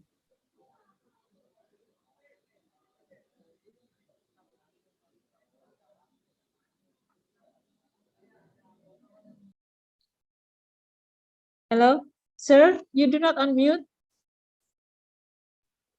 The student like it because it's very easy to access. Yeah,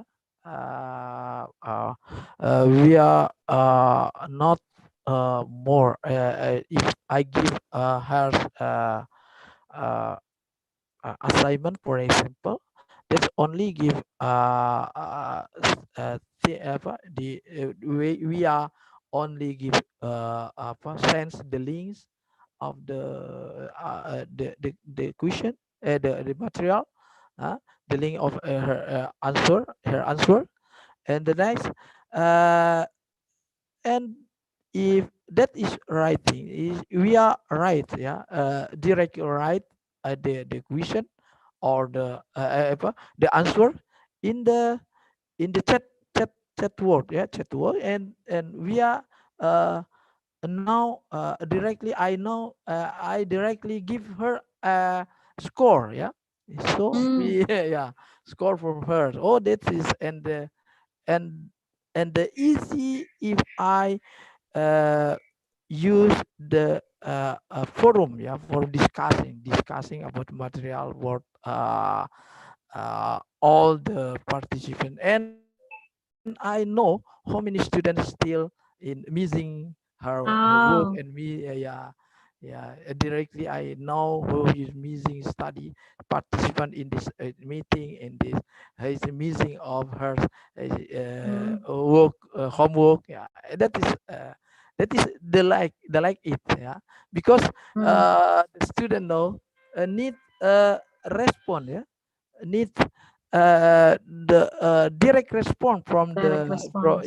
from the teacher, yeah, the teacher he the student is different with all the apa namanya, all the apa period, ya, the period, ya, we period student, all the traditional response is apa traditional teaching, ya, the it's very strong, yeah, this the teacher is very strong, but the student know we are need to a teacher is the teacher is my friend, yeah, not is my instructor, atau not is my, yeah, so we need a millennial teacher, ya, kita harus pakai apa, we are need millennial teacher, ya, not is trying teacher, ya, that is the student is a need them, we are not, we are like this, we are like this millennial teacher, ya, but in after this I want to uh, I want to give motivation, or I give the modern teacher, yeah, apa, the student need to a new model, yeah, new media lecture, yeah, new media lecture. For example, we are give for example TikTok, yeah, yeah. I want to in the next semester I want to explain the TikTok to the learns to the tool to be tools in learning, yeah. That is Miss Eva, yeah. I want to applicate the TikTok to learns apa to the learns, yeah, to the learns to student TikTok, yeah. Okay, Miss Eva, thank you. Thank you very much, Pak Taufik, Mr. Taufik. We have another question from the audience here. Yes. From Rukmining Sih. Yeah. Pak Taufik, would you like to share how the way you taught your students by using Google Classroom? You teach them in synchronous or asynchronous, or maybe both of them? Yeah, I blended learning. Yeah, I use blended learning to the student because not all the student have that is I use that in order to give motivation for the student. Why not all the all the learning system, or because no many time in the learns character to the student we are learning. Yeah, I look at a learning only give a transfer atau delivery the material, yeah, but not times to the not more time to the search uh, to the search material what is that not sir attitude, yeah, attitude of student, yeah, attitude, yeah, but it's we need to learn attitude in the online, yeah, in the offline or offline strategy, for example. Okay, that is for me. Okay, thank you, sir. So you meant that it is not on teaching is not only giving the material, but also give some what we call it uh, examples as a model. We as a teacher as a model for our students to behave good, Yes, right? sir. Yes. Yeah. So, Yes, ma'am. so Yes. that's what we have in UIN in Islamic State Institute. That we also teach the students akhlak. Okay, thank you very much, Pak Taufik. It was very interesting for your presentation. Okay, thank you. The last, I will invite the last speaker. Is it the last speaker today, Mr. Wafi? Yes. Bro Wafi? Yeah, Bu Rita? yeah. What about Fides? Ms. Fides is not here. Oh, it's I not here. tried to Okay. contact her, but she does not reply my. Okay, so our beautiful ma'am will be the last speaker today. Please welcome Bu Ma'am Rita Rayandari ya. No, Indirawati. Inderawati, sorry. Soalnya manggilnya Ma'am Rita aja. Yeah. Dr. Rita Inderawati M.Pd. Please welcome. The floor is for you.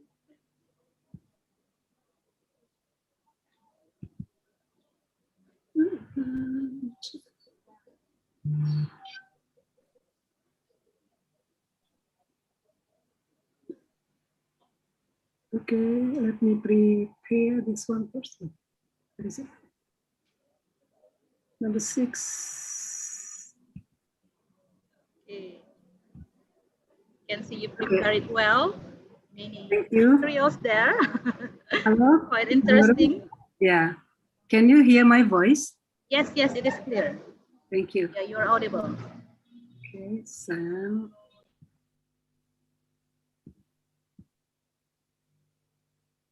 Bismillahirrahmanirrahim.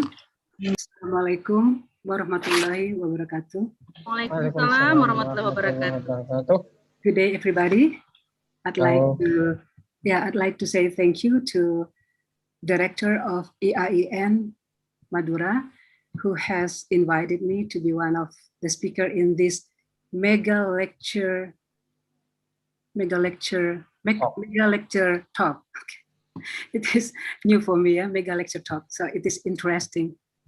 Well, in this occasion, I would like to talk with you about the character building. So the previous presenter has presented about the character building, but we can see from different sides, of course. Well, how come online learning during this coronavirus, I mean that in this online learning could build the student's character? Yeah, so here is our agenda today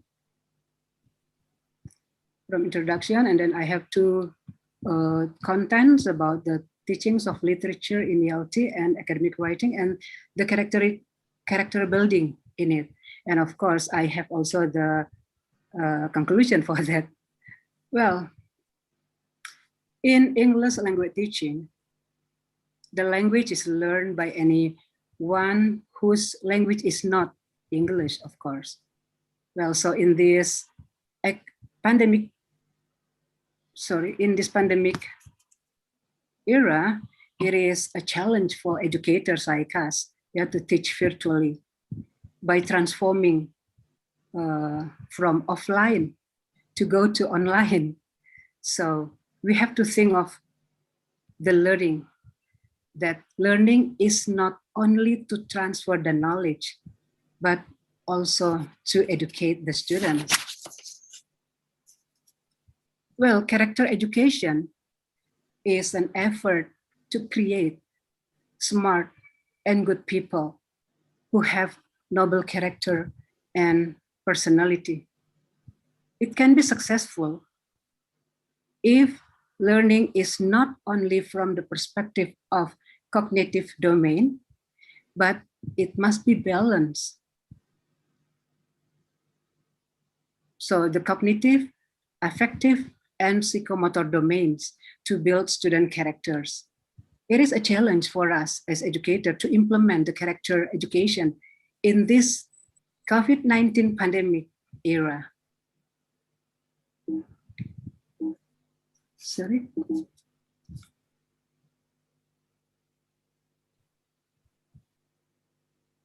So in Indonesian context, there are 9 characters will be built through learning in general, learning in every content, not only English, but now we focus on English language teaching, ELT. So the character will be built, love God and all creatures, responsible and disciplined, justice and leadership, respect and polite, caring, empathy, confident, creative, and hard work, tolerant, peaceful, unity, kind and humble, and also the last is honest. The last but not the least for the honest. Well, so it is a fact. In offline learning, it is not difficult to implement the 3 domains that I mentioned before, in balance, I mean. However, due to the COVID-19 pandemic, learning must be done online, synchronously as well as asynchronously. Well, in relation to character education, Licona, here I quote it from Licona, he emphasized that the 3 domains to good character, they are moral knowings, moral feelings, and moral actions. And here, Omeri also stresses on moral and ethics. So here, moral focuses more on the 3 good characteristics that I mentioned before, and ethic provides an assessment to good, I mean that the assessment of good or bad. So sometimes it is difficult for me to click on the next slide, so I have to move here to show you. Okay, but it's okay. What is important that I can deliver what I have in my mind. So now, learning must go on. It is hoped that learning from home, synchronously and asynchronously, is carried out by providing a meaningful learning experience, and then a focus on life skills education, as Clara said. Yeah, we have to provide the student with skill education. So not only the cognitive, but also the soft skill. There is the psychomotor aspects and also the affective aspects. The next is what we hope from this is a variation of learning activities and tasks. We may not ask only some assignments to do by the students without any explanation from the teacher, from the educator. So we have to vary the way we teach. We have to vary the material, also the activities, of course, since it is online activity. And we have to score qualitatively to the students' work or assignment, and please give useful feedback. Okay, not only ask the teacher or the lecturer to, not only ask not the teacher, but the students, to do the assignments, but also we have the teacher. As a teacher, we have to give useful feedback to the students. So in fact, you know that the online, sorry, it is closed. Okay, so in fact, in online learning, so far the teacher only focused on the cognitive one, yeah, the cognitive, something to do with the brain. So here is the learning models for my class. Yeah, actually I have 2 classes, academic writing and literature in ELT. So the 4 model of learning from project, collaborative, discovery, and problem-based learning are really effective for the student to learn online, both synchronously and asynchronously in learning management system. In our university, we use learning management system that we can manage the student asynchronously to learn or synchronously in learning. And this model, this learning model also covered the 4 competencies of the 21st century learning. Here, by applying project-based learning, for example, the 4 competencies of the students that we have to, sorry, someone knocked my door, so sorry. Oh my God.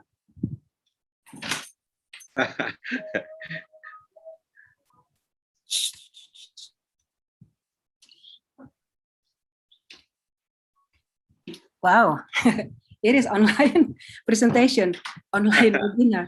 Mantul, mantul.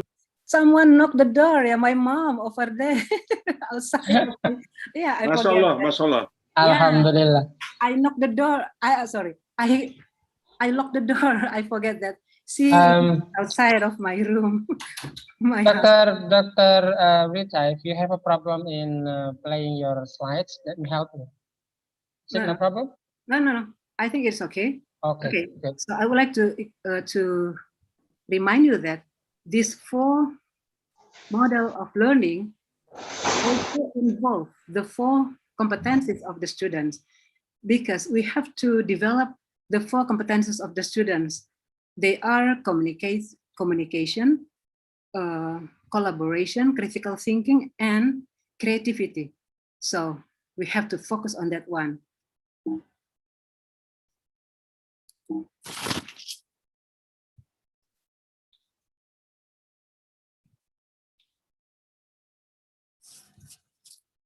Okay.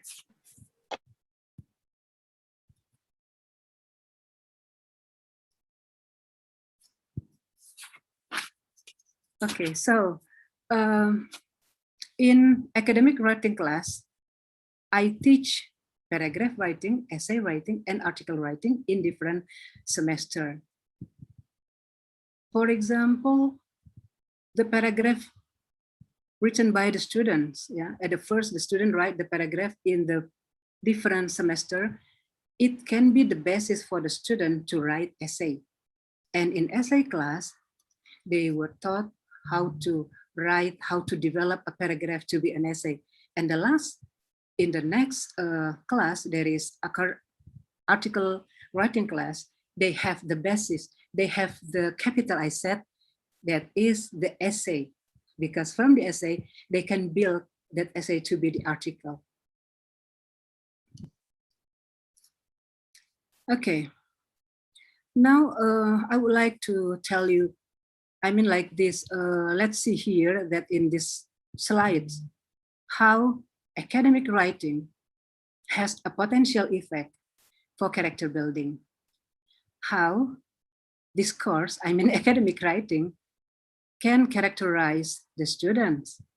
Here is some activities, some valuable activities in which they can get the precious lessons of shaping their personality. Okay, first, let's see. The first is self-assessment and peer assessment. One of the previous presenter have mentioned about assessment, and Clara, if I'm not mistaken. So you know that it is very important to have assessment, self-assessment and peer assessment. So here, before the students find out someone else's mistake, he or she have to find out his or her mistake by doing what we call with self-assessment toward the paragraph, essay, or article that they have written. So it is the character building here, yeah. So we learn the student how to respect other work, okay, by looking at our own writing, whether we have made mistake or not before we find someone else's mistake. The second one is mentoring. Well, mentoring is the current activity that I add in my class. So here I chose 2 students who have been good at writing, and then they help the class. I mean that the student who still weak at writing. So they have to discuss in WhatsApp group. So later I would like to show you the examples. And the third activity in academic writing in order to build character of the students is multi-modal composition. So here in doing the multi-modal composition, the student do it in group. They collaborate with each other. They take some sources for example, the platform, the application they're going to use, because it is multimodal composition. So the next is the examples. It is the peer assessment. It is very important. So I think that not only in writing class, we have peer and self-assessment. In other courses in English language teaching, we need also these two. However, lecturer have to provide with the rubric. The rubric help them to, or guide them to do the assessment. So you can see here as the example from the student do the self-assessment, and then one student asks another student to do the peer comment, so they can comment on each other, of course, by using the rubric that I have prepared. And this one is the example of mentoring. Yeah, it is in a WhatsApp group, so they can intensively doing the mentoring. And I can also see their activity. Yeah, so the students under the mentoring, always ask something, yeah, in order to make him or her understand how to write a paragraph correctly. And this one, what we call with the multimodal composition. So here you can see that it is, I just screenshot some from the video made by the students. So for example, it is, they do it in group 1, and then it is the strategy of online learning in pandemic era. They have written about that. And then they recreate, they keep their writing in what we call with the multimodal composition, of course, by using video maker, and also by using Canva to make it interesting to see. Okay, the next, because I introduced you two different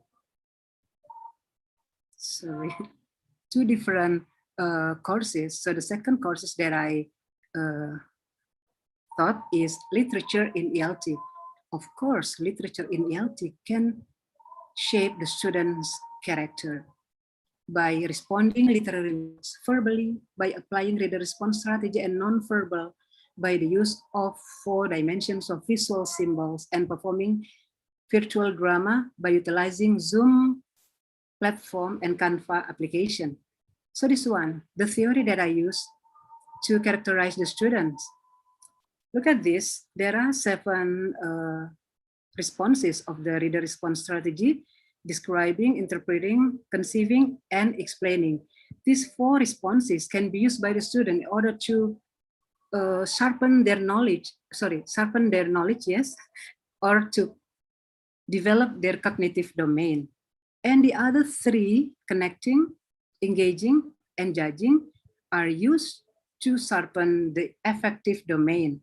So for example, after reading a short story, the student can connect what they have read to their own experience or religion or the social knowledge, social life, and the culture, of course.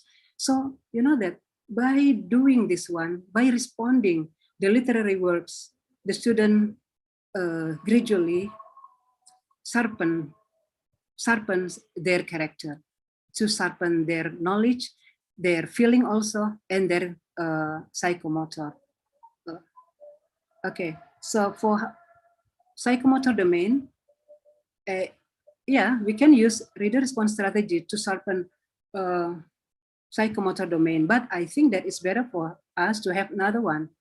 So this one, we can use visual symbol responses by Alan Perf and friends, that we can use that one offline and online.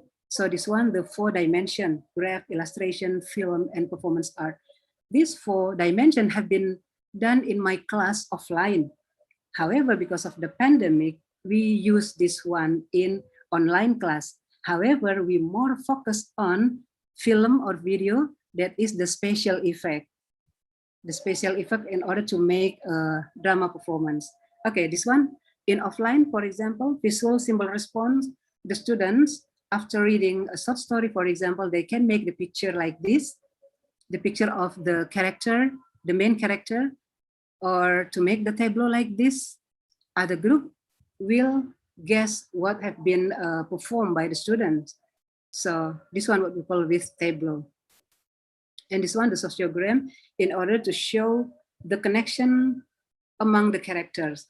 For example, the main character have something to do with the second character and so on and so forth by using arrow to show their relationship. And this one, what we call with the special effect, but it is still the simple one, yeah, not like a film. When people, the industry make film, they will use special effect, the expensive one. But here we are in education, so our drama is educational drama, so they can use special effect by using Zoom and also Canva. So here it is the last, actually the last performance, yeah, but I haven't uploaded in YouTube. So Beowulf, okay, you know, everybody will know Beowulf. And the other one, the pictures of some screenshots from the video. And you know that in special effect, student also creative, critical thinking. How come? You see the student who wear the mask, yeah? He think critically how to avoid wearing glasses. And then you know that by using that mask, the glasses cannot be seen by everybody. So it is what we call with the critical thinking and the creativity. So this one, the mask made by the students. And Canva itself help the student to make the setting, the background of the appropriate background in doing the performance. Okay, now I would like to tell you how students at Sriwijaya University, my campus, around 438 students from different faculty responds positively to the reader response strategy to develop student character building. So you know that the sum is 95.1, that they really perceive the reader response strategy to respond literary works positively. I would like to give one examples of the statement number 23. It is, I love the characteristics of the protagonist because they help me establish a good personality. So most of the students answer yes. They got something from the protagonist.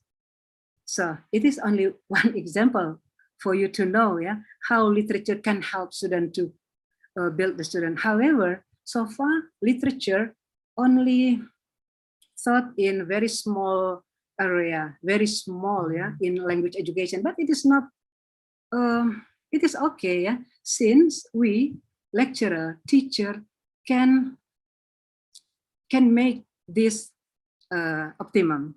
So we can use literature to develop the student's character. And this one, beside the student from my university, Sriwijaya University, the students from 3 different universities from UPI, UNM Makassar, and Unsrat Manado also give positive perception toward the use of leader response strategy to behave the student well. Okay, one or two more other. Yeah, so from the literature in ELT, you can see here that it really helped the student. Yeah, so it is totally built by this literature, by responding literary work, and then the cognitive and affective domain of the student can be developed through reading, responding by applying the 7 reader responses, and writing in journal. And psychomotorically, the student can build a sociogram, drawing picture, creating poster and wall magazine. And the other one, creating tableau, dancing, and special effect. So the last is the conclusion. Of course, yeah. From the 2 courses that I introduced you today, we can find that balancing domains among cognitive, affective, and psychomotor in ELT can be and character can be built by emphasizing the importance of the 3 components of good character: moral knowing, moral feelings, and moral action. And the last is accommodating valuable activities such as self or peer assessment, mentoring, and multimodal compositions in academic writing course, and reader response and visual symbol response in literature in ELT course can facilitate to build the student's character. I think that's all for my presentation. Thank you for your attention. Yeah, wow, thank you, Ma'am Rita. It was a very wonderful presentation. That you covered 2 courses. Yep. Of your teaching, yeah, about academic writing and also language and literature. Yeah. But I can see that the strong thing that we can connect to character building is the strategy or method in delivering our lesson. Am I right, Ma'am Rita? That's right. Yeah. So the strategy is the key of our way to deliver our lesson to the students.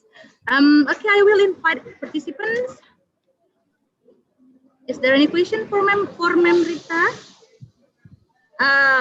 Okay, from Rukminingsi, I can see from the chat box. Wonderful presentation, Bu Rita. It is very interesting the way you teach. Is it like in eclectic approach, Bu Rita? Eclectic approach. She's asking about eclectic approach. But Bu Rukminingsi, are you there, Bu Rukminingsi? Mungkin. Maybe you can interact or communicate with Ma'am Rita directly if you are there. Okay, thank you. Yeah, I invite you. Yes, thank you. Yeah. Good. It's very wonderful, Bu Rita, when I listen. Yes, okay, so I think this is inspiring for us.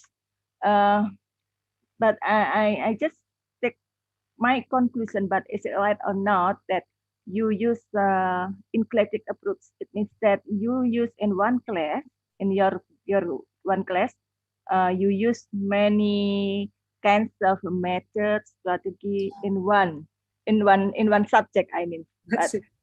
Yes, is it right, Bu Rita? Okay, Bu, thank you very much. Yes. Well, so it is okay when we teach one course, for example, we have to vary the model that we use. Do not rely on one model. It's not enough. Yes, that, right. Yeah, from 14 meetings, so the 4 learning models I use for the student in order to make them, to motivate them to learn. And I'm not really care about whether they can open their camera or not. For me, it is not important. What's important that the student really learn. And you know that the way I know that they really learn, yeah, by looking at their writing, I can see the progress, and one or two the students cannot have good progress in writing, so we have the mentoring. I ask other students to do that one. So it is. So there are many activities, many activities that help the student to develop their soft skills. That's it, Ibu. Okay, so it's great, I think, Burita. So you see your student engagement from their progress, is right? Yeah. Yes, good. Okay, thank you, Burita, for your sharing. You're welcome, Ibu. Thank you, Bu Miningsih. Is there any question else? From other participants, maybe? You can unmute your microphone and talk directly to Membrita, because it is the last speaker, so we freely invite you to question. Yeah, Mrs. Busan. Can we yes, I want to ask that can we have presentation of Ms. Rita? Yeah, sure. The host already sent in the chat box. You can check it from the chat box. Thank you. Yeah. It's a very wonderful presentation. Thank you. Foto bersama sayang. Okay. So no question anymore? No more question, please. No more question. So remember that for every course, in our field of study, I mean that in English language teaching, we can do what we call with character building. So don't worry, but we have to implement it by stimulating the cognitive, affective, and the psychomotor, not only the cognitive, right? So the student, you know that at the end of our meeting. In fact, Ma'am Rita, combine it. Yeah, at the end of our meeting. In fact, you. Oh. Yeah, Ma'am Gushan, you want to say something? Oh, sorry. I think there is no more question because she has explained and elaborated each and everything very clearly. Oh, so, okay.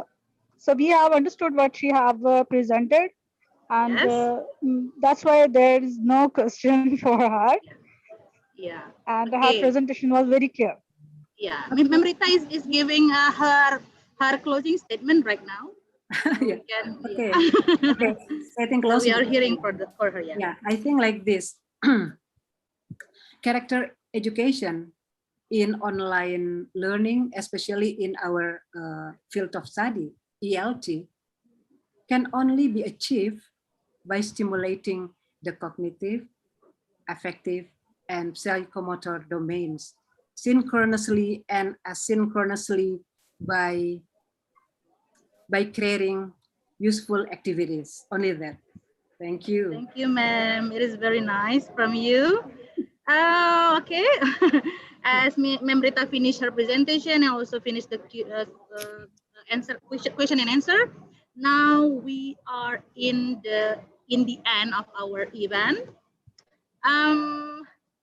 The host asked me to ask you to open the camera, so because we want to have the picture together. Kak Eva or Safik yang fotoin? Who's gonna take the picture? Fotoin ya? Ya. Belum kebuka semua. Oke, yang gallery view Kak ya? Ada IAIN di sana. Baru kelihatan ya. Udah gallery view baru kelihatan. Oke, Mr. Abdul Wafi with his new beard. Okay, there. I can see Abdul Ghafur. Who else? Safi, kasih aba-aba, Vi. Ini ada 3 slide ya, Kak? Ada 3 slide. Ya. Okay, I also help take picture for you. And then the last slide. Safi, kasih aba-aba. Safi, biar kita senyum. Please everybody give nice smile.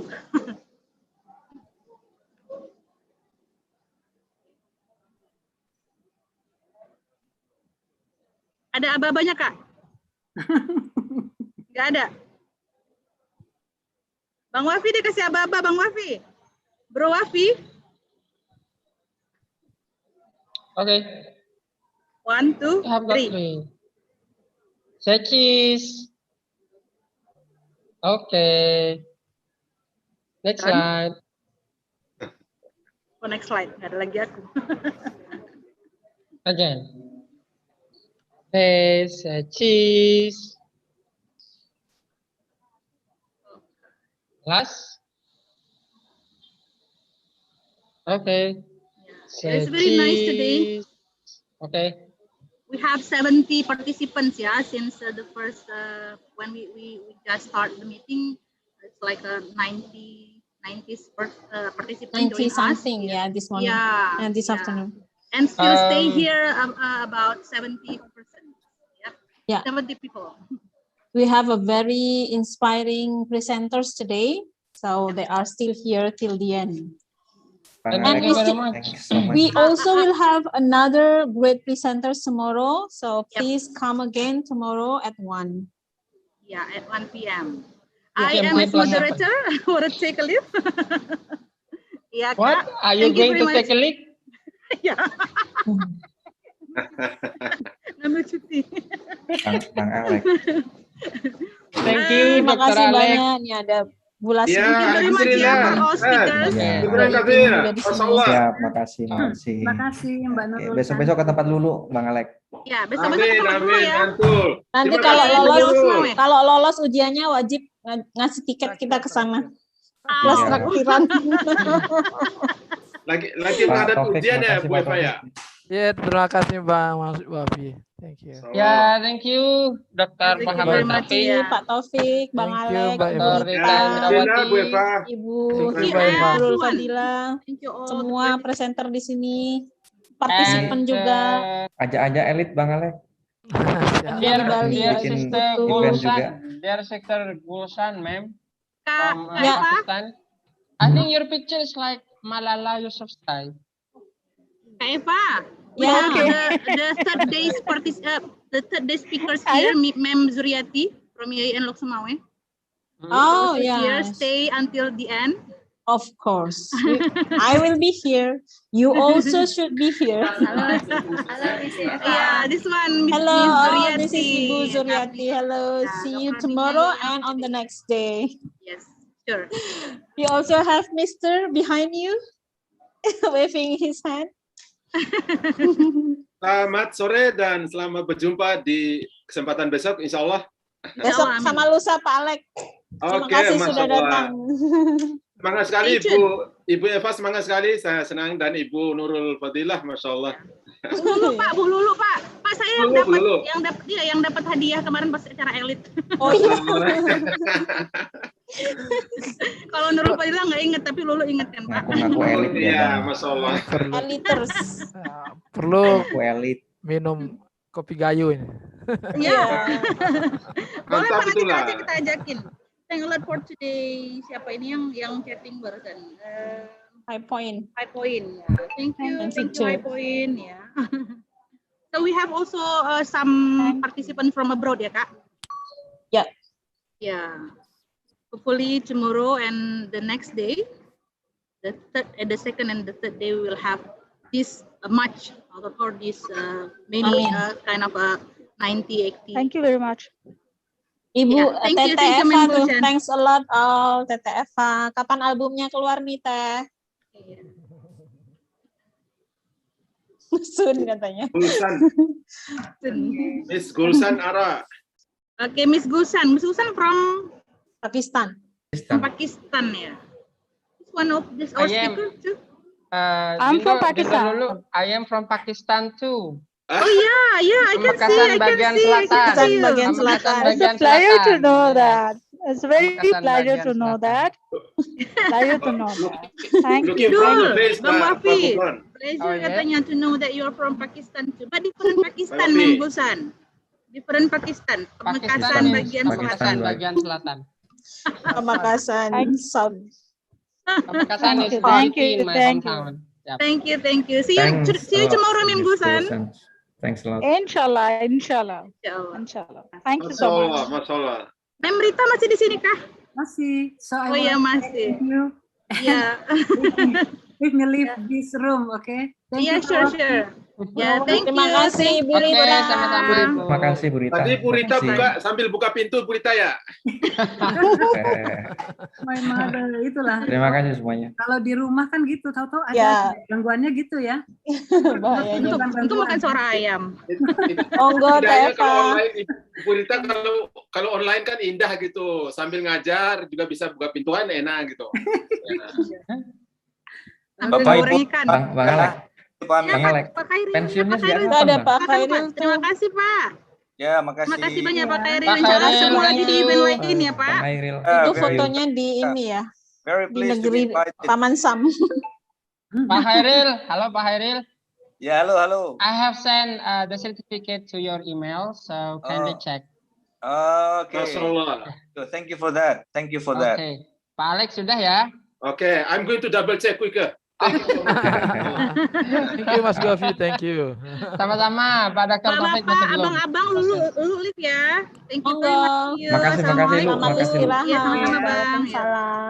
Balik ke kampus lagi. Selamat. Makasih Bang Alek, makasih. Oke. Enak sekali, Pak. Ya. Siap. Bang Hairil, makasih semuanya. Thanks. Oke, makasih Pak. Sama-sama, Bang Gofur. See you tomorrow, Siap. everyone. Terima kasih Bang Gofur. Siap, Bang. Ya, Selamat Pak Muhammad Taufik. siap Kanda, siap. Salam sama Pak Kustiwan di situ. Satu anu di. Oh iya. Oh, sama Pak Kustiwan di UIN Makassar ya, Bang? Iya. Salam hormat. Win Alauddin ya. Iya. Mantap. Apa keren Pak Anjumai, Pak? Baju-baju. Baju tahu. Baju kita yang. Punna bogo mo lampang ko urang ito mga punna tena baji ko di ko to. Luar biasa. Thank you. Izin Mas Gufran live. Syukran Ustaz. Ya. Jazakallah Pak Gafur, selamat. Siap, makasih Bang Alek. Makasih, terima kasih luar biasa.